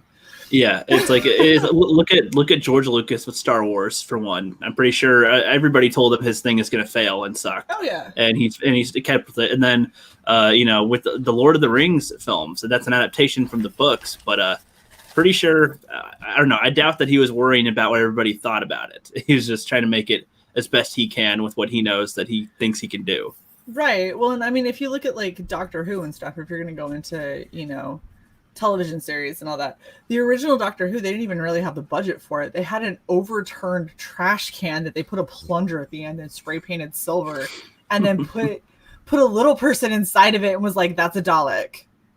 And everyone was like, okay, sure. And I mean, it looks shit, but it was a really good concept and it was a really good story. Now look at that entire universe and how long it's been going. Yeah, I never really got into Doctor Who, but I know that it's been around for since the 50s or 60s or something. Been like forever. I'm not a huge Doctor Who fan, but when you're on shift work and the only kind of thing that you can get on your computer because you work for the government is BBC, because they have news. That means at 2 a.m. you get Doctor Who. Hell yeah! So I watched a little bit of that, but I can only go for one Doctor. I can't get behind this whole like they die, come back, and they're entirely different. Yeah. And then I'm supposed to be like loving this Doctor just as much as the previous one. Like, it doesn't work. Yeah, I don't know. It's an interesting way to do it, I guess, to continue it. But I guess that if more shows started doing that same thing, that there'd be a huge problem coming up, I think. Yeah, I think that we got like one show that's doing it, and that's probably about all the world can take. All we need. We'll see. Like, see, what I want is like, since like the Avengers are done, like with after Endgame anyway, like the first round of them, like I don't want them to continue with more movies to continue this series. I feel like it's done. You finished. No, but they already did continue. They did Spider-Man after. Yeah. They're gonna do Black Widow. There's all these. They just keep on going. I'm just like, this is a question that I'm gonna bring up in a video soon. It's like, thinking about life. When I was younger, my sister said the world will never end, and in my head that kind of tripped me out. I was like, it's just gonna infinitely always be. All people are just gonna go to work and do, like, that's in my head, and that kind of freaked me out. And then I got older and realized no, the Earth is inevitably going to be destroyed many, hundreds of thousands of times, different ways that it could be destroyed. It's all a matter of when and where and all that. Right. It could be tomorrow for all we know, from whatever unknown event. And then I'm like, so the actual end is actually kind of freaky too. So then I'm like, so then with film and stuff, let's bring it back there. Having it be continuing or having an ending is just as scary, but it's like, you got to have some type of compromise. You got to be able to end your thing that you're doing with that series run. And if you want to, start doing something different, I say at least give a couple years break before you restart with something else, with that same thing. But doing different thing, different Iron Man, different whatever. But just give a little break, give a rest, we can continue. That's why I think Star Wars, in a way, also was good, because there was the 3 movies that came out originally, which were also spaced out by a couple of years, and then a good 30-year jump into the next ones, and then I feel like there should have been a longer wait before we got any sequels, if there was going to be any sequels, because the longer you have to linger, the more you have to miss it. The more you can miss something, rather than it just continuing.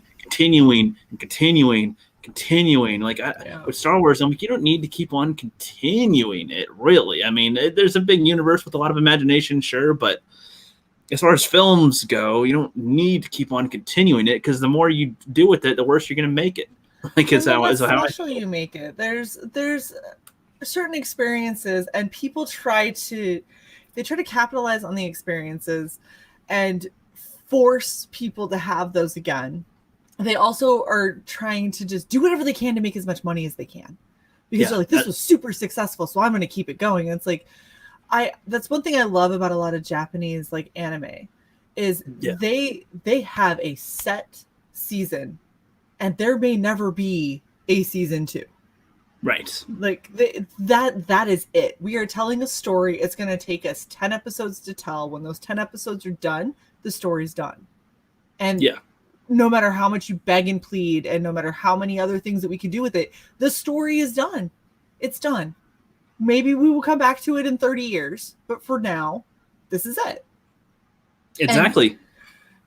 Those anime series, those are the best ones. Those are the ones that you're like, oh my gosh, I love it so much. I'm going to go watch it another 30 times, because it told a complete story, and it didn't stretch. It didn't try to be something that it wasn't. It told what it wanted to tell, and then it stopped. Yeah, I agree. And I think that, we all imagine things. We all have imagination with what happens after, what happened in between and before and whatever. But that's where it should be, though, is kept for the imagination, because comes in. That's where fan fictions, fan films, fan projects of any kind all come into play, and those are all interesting, and those aren't definite, but you can choose to make that what it is if you want in your head.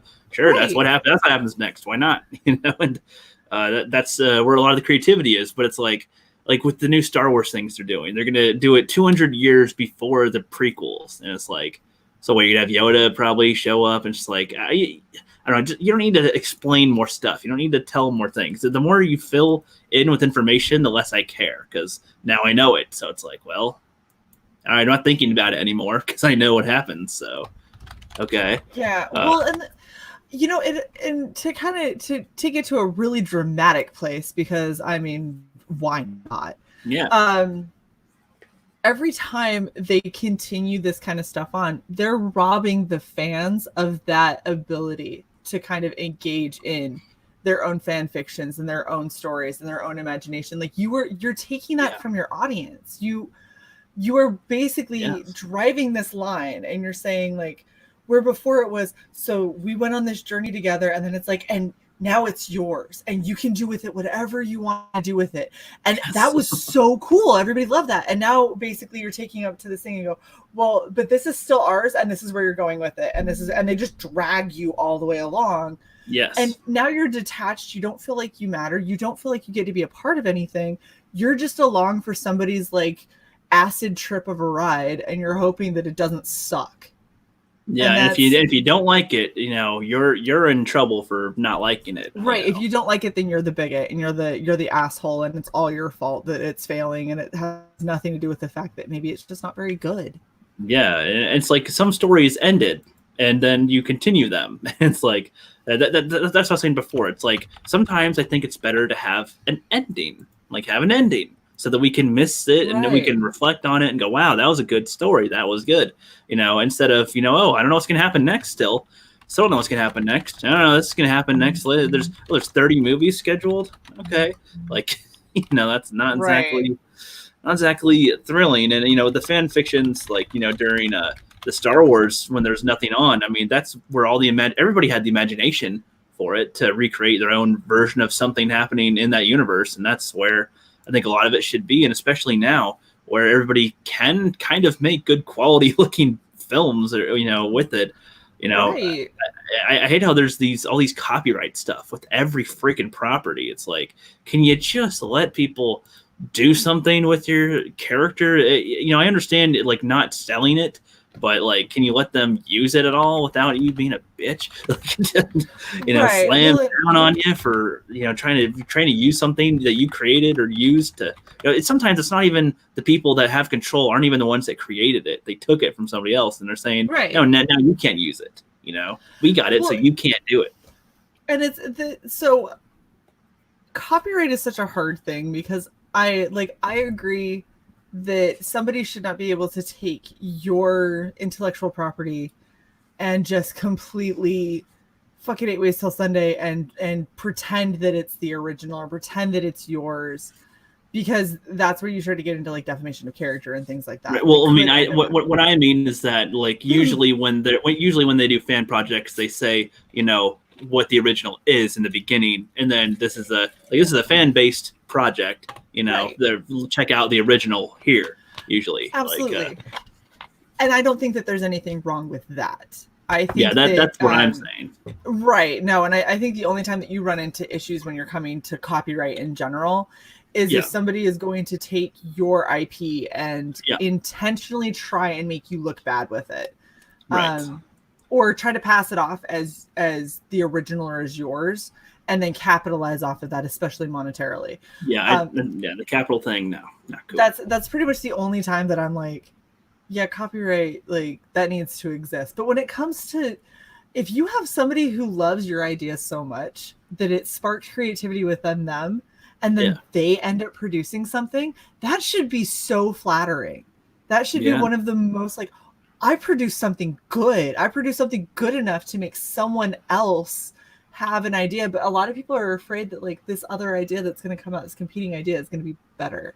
Yes. And if it's better, then my ideas must suck. And it's well, maybe they just had a different angle, or they thought of something that you didn't think of, or maybe they had an entirely different set of resources that you didn't have access to. Maybe you could give them a job, right? If they do something better, maybe you just hey, what's up?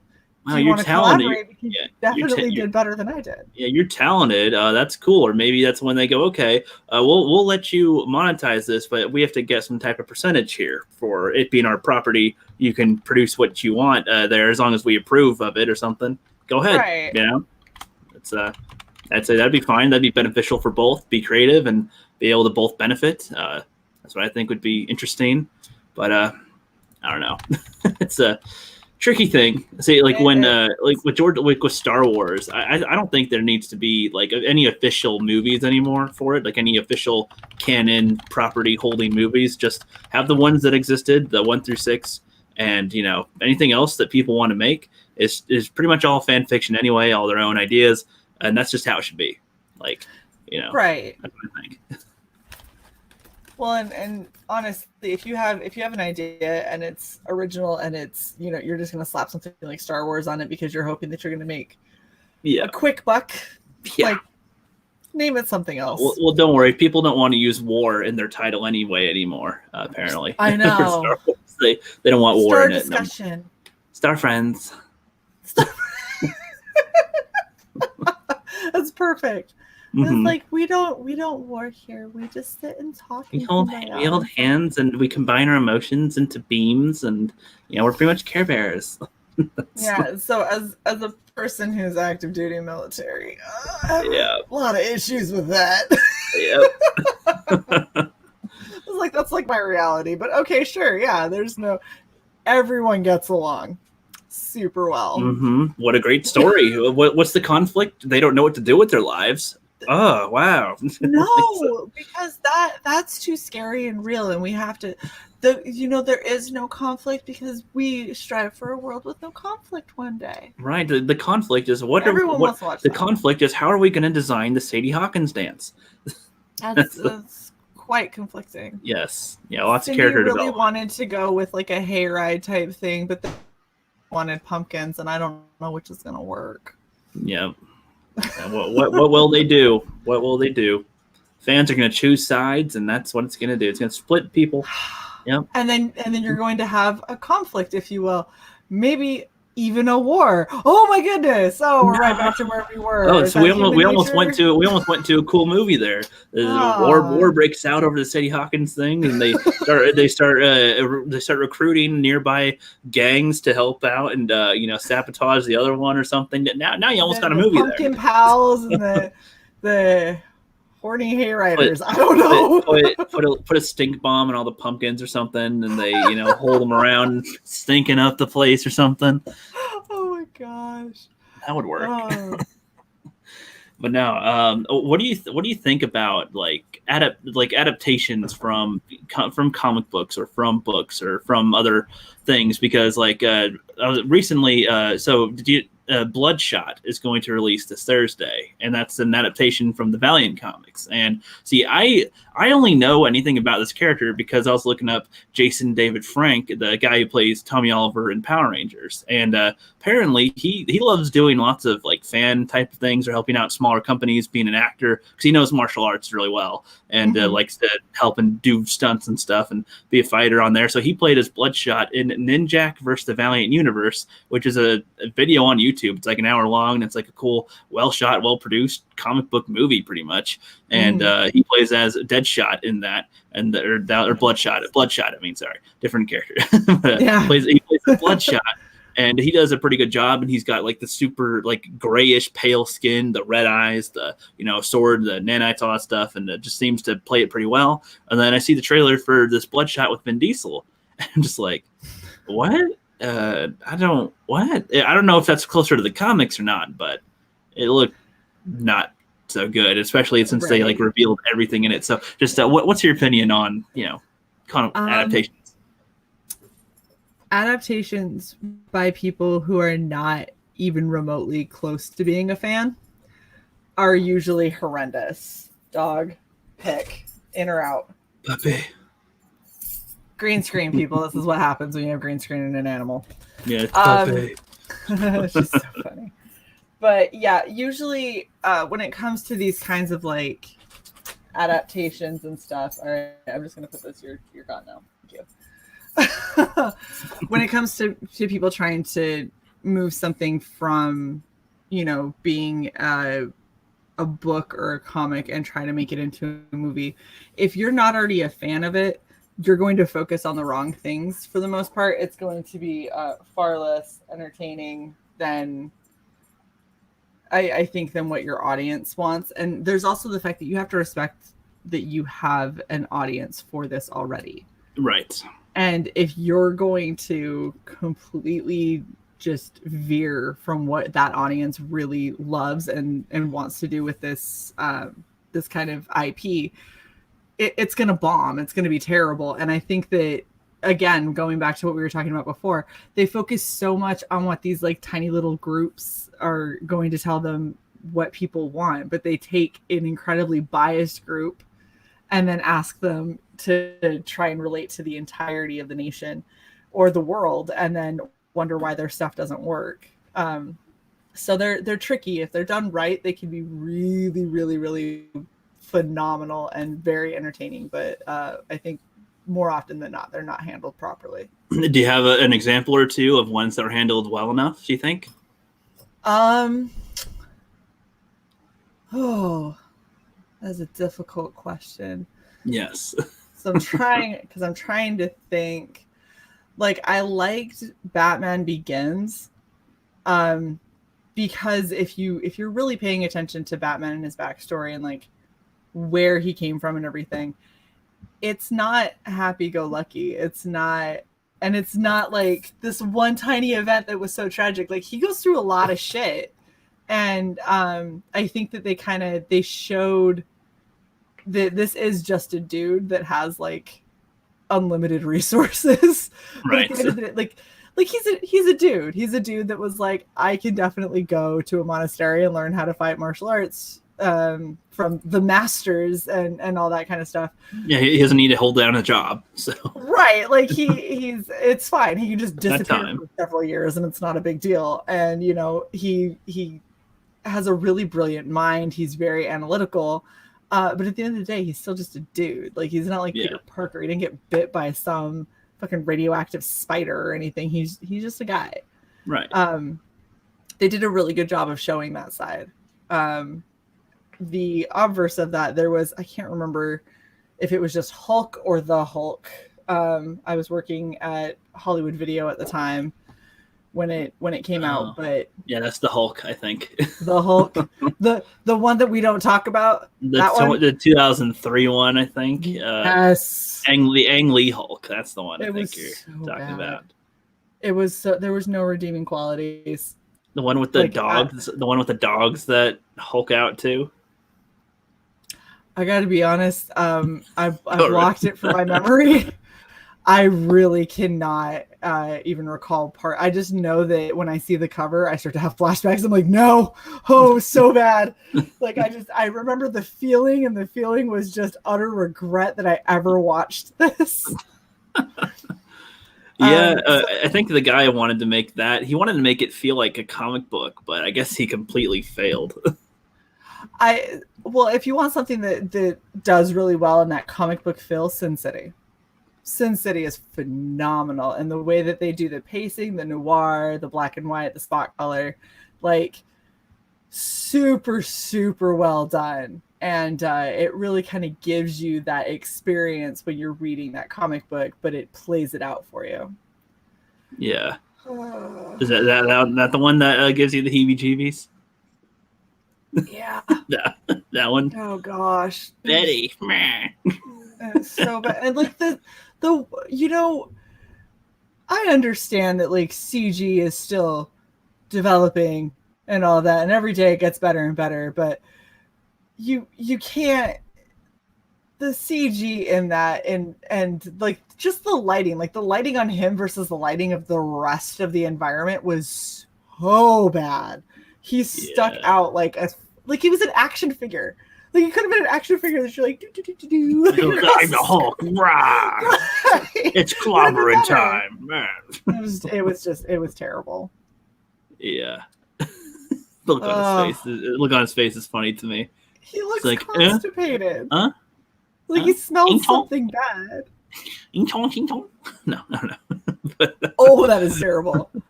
No? Going to hell. I'll live. It's all good. Angela says the Watchmen movie was really done well too. That is true. Watchmen was actually a really fun one to kind of go through, and it had the same kind of feel as the comic. It gave you that experience, and I think that it goes back to all the. I mean, we've gone so many times full circle. We've just spiraled with all of this stuff, but it goes back into, you don't have to show or explain every single teeny tiny little thing. Just like you found out when you were doing your first filming, you don't show every single movement in action, right? A lot of it is implied. Yes. A lot of it your brain will fill in, and if you spend time showing every tiny little bit, it feels so long and tedious and annoying. And it doesn't help anything. It's just he came home. He's coming home from something. He's obviously going to sit down at some point and relax. Right. You don't need to show him take out. Show me unzip the jacket, take off the jacket, slip off the shoes, put down the backpack, grab the drink, grab the chips, grab the remote, sit down. Like, just come home. Because if you sit down with stuff, you're good. Right. Well, and the thing is, if you're doing all of that, then that is a lot of buildup, which means that you are building up to something that is going to be either super epic or really terrible. But it's either going to be a reverse. Builds up to nothing. Yeah. So if you do all of that and then you build up to a standard next scene, right, then you've done it wrong. You either have to go completely off the charts insane, or like you do all this build up and then like, he's gearing up, he's gaming all night or whatever, and then you have him sit down and he like opens up a coloring book and starts coloring, and you're like, Oh, the fuck is this? you're like, are the Because walls then gonna you start have to shaking? Then the stop. aliens invade, and now he's shit. Now I got to jump in the action. Like Something. something has to happen, whether it's a Yes. bait and switch or something big, but it can't just be like does all of that, sits down, and turns the TV on, and you're like, Yeah. oh, Yeah. I've learned to pretty much whenever there's like a new scene that I'm in or something, like if it's from somebody else and it cuts to me, like that I should be in the middle of doing something and be able to be interrupted and then go to something else, kind of, or be okay, and I'm finishing up this thing, and then that's the end of that as the start of the scene or something. So I'm in transition to be doing something, and something happens, and then boom, it's able to flow a little nicer. You don't got to show me, close the laptop, take off the headphones, put the camera away, do the thing. If that's in the shot, if that's supposed to be in it, that's, again, you're right. It's got to lead to something. Or else it's like, okay, so we're watching him do this. This is an hour long, and he's doing this for 3 minutes. Fuck. Like, okay, let's something happen here. I was like, how much longer am I gonna watch you do normal stuff before? Yeah, no. Even in the Rookie's Quest trilogy, there's still some things that I had linger a little too long.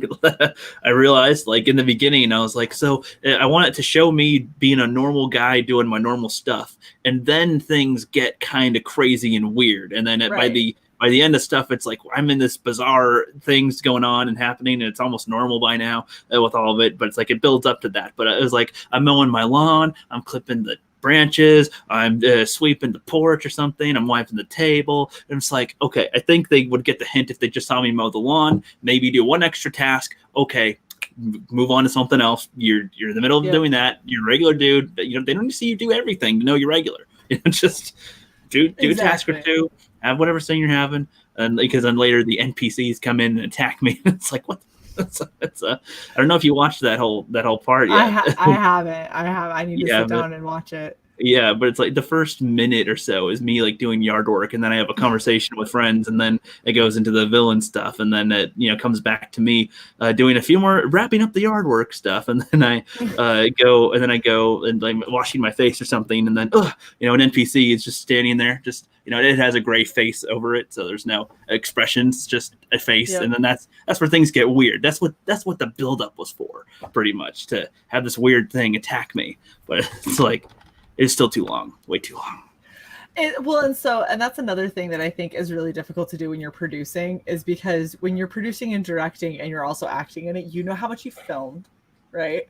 And so you have all of this stuff that you filmed, and it's so hard when you've taken all of the time and care to capture all this stuff to go, yeah, that's on the cutting floor. Like, it's so hard to be like, oh, but I did this 15 times. And it's like, you have to divorce yourself from that. You are a different hat. You got to watch it like you're actually watching it as if this was the first time and you have no idea what's going on. Yeah. And does it feel like it lingers too long? Yes, then you got to edit something. Something has to change. I feel like if I were to re-edit it myself now, I could cut a good 15 minutes out of it to make it a solid hour long, and that would have been a little better. Because then even the next scene it cuts to is two bad guys, or two guys that are under the bad guy's control or whatever, is like walking. They're carrying a prisoner to him, but that whole walk is another like 15 seconds, and it's just like. Can you just get to the point at some point? Like, we get you're walking, you don't need to, 5 seconds tops, and then get to the point. Start the dialogue, is because I'm trying to look at it. If I'm a new viewer now watching this that I made, I'd be pissed. I'm like, okay, I don't know what this guy's doing. This is obviously low budget, and he's taking this long to get to something interesting. Like, I'd be a little annoyed too. That's actually one of the reasons that I really liked when I was doing like music videos and stuff like that, because music videos have beats, right? And you have good beats that are good for transition. And it teaches you how to really pay attention to your timing and your spacing, because you would go for something and like if you cut something and you cut it a half a second too soon, then you notice the change. Yes. And if you notice the change, if you're ever watching something, so if this is your first time editor, if you're ever watching something and something pings in your head for half a second as being slightly off, it is off. And like, I'm talking, I would sit here with my little like finger on the arrow key and be like, and I was like, back, forward, back, forward. There it is. Edit. Yes. And like you wouldn't think, because when you're listening to a song as just a regular person, Yeah. you're like, that's a definite beat. That would be easy to cut on. When you go to cut and you're dealing with an 18th or a 16th of a second at a time, oh my gosh, trying to find which 16th, like, is it the third one? Is it the fifth one? Like, when is the actual beat change? Right. It's not easy to guess exactly how soon in that second. Yeah. But it teaches you a lot on how long you need to linger on something and when you should be cutting and what feels natural and what doesn't feel natural. And I think that really helps when it comes to editing actual movies and episodes and stuff, because you're like, yep, I've been here before with audio, and it was a huge pain in my ass. Yeah, I agree. I had to make the decision too with cutting things out, and by the time I got to Rookie's Quest episode 3, so by that point I only had less than half of it filmed by the time the second one aired. So I had like a week to get it filmed and edited, to get everything done. And I recorded a fight scene, with the it was supposed to be epic. So I'm like, okay, I'm gonna make it a longer, type of epic thing. And I was tired as hell because I'm just punching all day, just at the camera. It's like, but then I was like, when I'm editing it, I'm like, okay, if I were to include that extra footage, it would be a good 2 minutes longer. But I'm like, this just needs to wrap up. Like, this is just it's already this final act is already long enough as it is, because I had the whole energy giving sequence with everybody, and that's like a good 10 minutes or so. And so it's like, with that, as well as the fight and the final after talk and okay, this needs to be shorter. I'm gonna have to cut that out. And I was kind of pissed because I recorded quite a bit of stuff to make it an action-packed, cool endeavor. But I mean, if I were to try to edit that, I would not have been able to release it on time, because there's all the sound effects that goes with it, the extra music that I got onto it, and everything. It's just like, and all the cuts, and trying to figure out which is the best cut, and that's the same thing too. Like when editing, like my style, because there's nobody in the room. When you punch at the screen, when do you cut away from this shot? Is it right here and you cut, or right here, let it linger for a sec? Is it even like before it fully hits the camera and then you cut into the reaction of already, or not? Like, that's doesn't seem like a big one, but it kind of is. And then where exactly do you put the punch noise at impact of boom while it's here and not even at the other screen yet, or right as the next one starts? Where exactly or do you use it to transition between the two? And so you make sure that it's got like it depends. It depends on the punch sound. There's the classic whoosh, or there's the there's a whoosh, there's different types of punch noises. There's even like a whoosh type of punch. So that's more of an anime punch. But there's different ones where there's more like sweeping leg noises where it's like more of a thud. So there's a different types of impact sounds that overlay. And that all depends on where you're putting it. If it's off by a bit, you'll notice it, like whoosh, if it's like a delay, it's like, oh, that's weird. You do the whoosh noise for the swinging, and then you don't have the punch right after when they should contact it. It's very weird because there's no one else in. If it's in the shot, it's just whoosh. That's easy. But then not. But you have to make it feel like it is. That's kind of tough. It is. It really is. But that kind of goes back to the whole, if it feels off for you, then it's definitely off, because your brain will tell you if something is right or not. That's kind of what we're geared to do, is find those tiny little nuances and be like, something's wrong. You need to change this. Yes. And what's funny is that, like, in the Rookie's Quest, it didn't matter if it was off, because it's goofy. It's just goofy, funny anyway. It doesn't really matter. Everybody doesn't know what they're doing anyway, so it's just for fun. Like, but with this next one I'm doing, it's like, I do kind of want to have this be as good as possible while still being low budget, but it's like, it's going to be ridiculous anyway, but I want it to be ridiculous while trying to make it look as good as possible and sound as good as possible. So, yeah, what's funny, most of the budget has gone to artists to make the thumbnails for the videos, to be honest. So, commissioning artists is not cheap at all, especially if you want good artists. A little more expensive than I thought it'd be. So that's and for 8 episodes, that's quite in the hole there. But it's all good. I'm spacing it out enough, still plenty of time before to give them space. But I do have my assigned artists, so that's good. I'll be sharing them soon, pretty soon. That's And awesome. yeah, but so let's start wrapping this up soon. We've been going for almost 2 hours. I feel like I could go for hours all the time with live streams lately. It's like I'm like, 2 hours is usually a good cap, but it's like, if I could just keep on going, I could go a good 4. At least. I did a 12-hour live stream on my birthday and drank the whole time. So, Nice. and I'm not a drinker at all. I don't drink alcohol much, but I drank like a full Fireball all the way down to just a little bit. And How were you feeling the next day? I was actually okay. It was a mild headache. I only puked once, so I don't know. I ate food this time. The year before, I didn't really eat because my logic was, hey, if I don't eat a bunch of food, then I won't puke as bad, right? Because there's no food to puke. That's what I thought. Logic. That's what I thought. But apparently, food helps dissipate the effects of the alcohol. So that it does. Now I know that. So I had pizza and bread and stuff all ready for me. So good. I was able to go the whole stream without puking. So that's good. Phenomenal. Yeah, but so let's for wrapping up. Is there anything that you want to like mention about films, like your favorite movies or characters, shows, things that you like doing yourself with film, or that you want to try someday? So really, honestly, the only thing that I want to try is I really want to try and get back into what I was doing before. I used to have a YouTube channel way back when YouTube first started, and we were doing really fun like edit together videos and stuff like that, and they were great. And I really enjoy, like, I like producing, and I haven't been able to produce near as much as I would like. So I'm hoping that I can eventually get to a point where I'm not working as much as I am currently, and that I can produce more stuff, especially for Red Valkyrie. Because we have a lot of places that we want to go with it, and it's all coming down to Shae has no time. So as soon as Shae can get time back, Red Valkyrie is going to blow up, I promise. And it won't just be, hour-plus long streams talking to creators about their super awesome comics. It'll be, going over various creators. We wanted to get into kind of our own, try not to laugh challenges and shit like that. Just fun stuff that makes streaming fun and kind of brings that back to YouTube and gets rid of some of this drama that keeps popping up everywhere.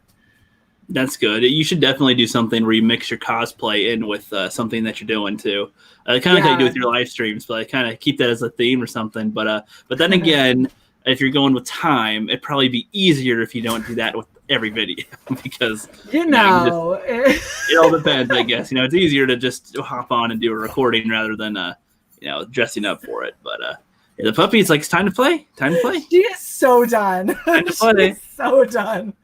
Stop. The extreme is over. Come play with me. It's bedtime.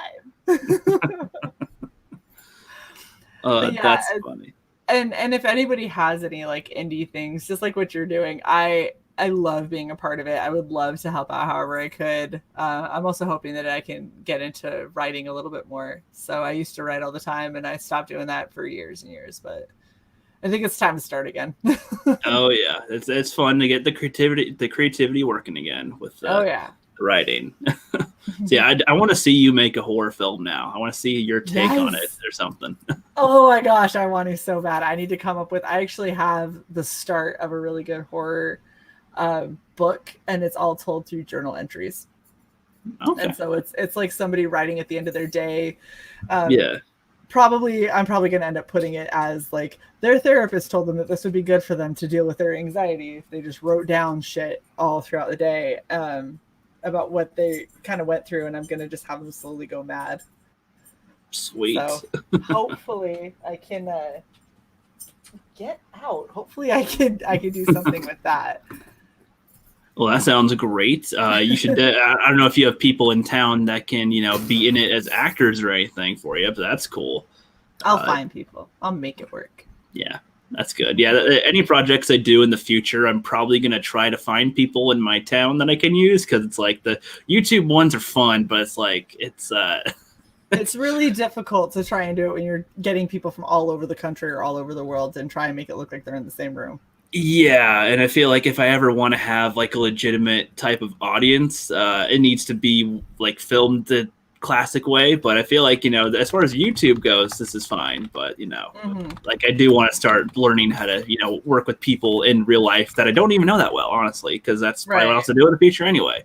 So that about wraps up this stream for Film Talks episode 2. That was an easy 2 hours. Definitely gonna, invite you on for future live streams because stuff's pretty fun.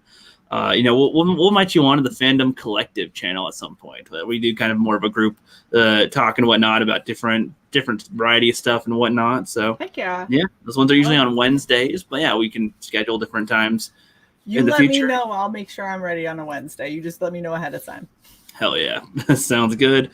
And thank you everybody for joining us. Red Gaze was here a while ago. Ryan Kennel and his Ryan Raid, basically. The Continuum, Angelus Draven down here, always giving out some knowledge here and there about some stuff. Appreciate it. Always a good viewer.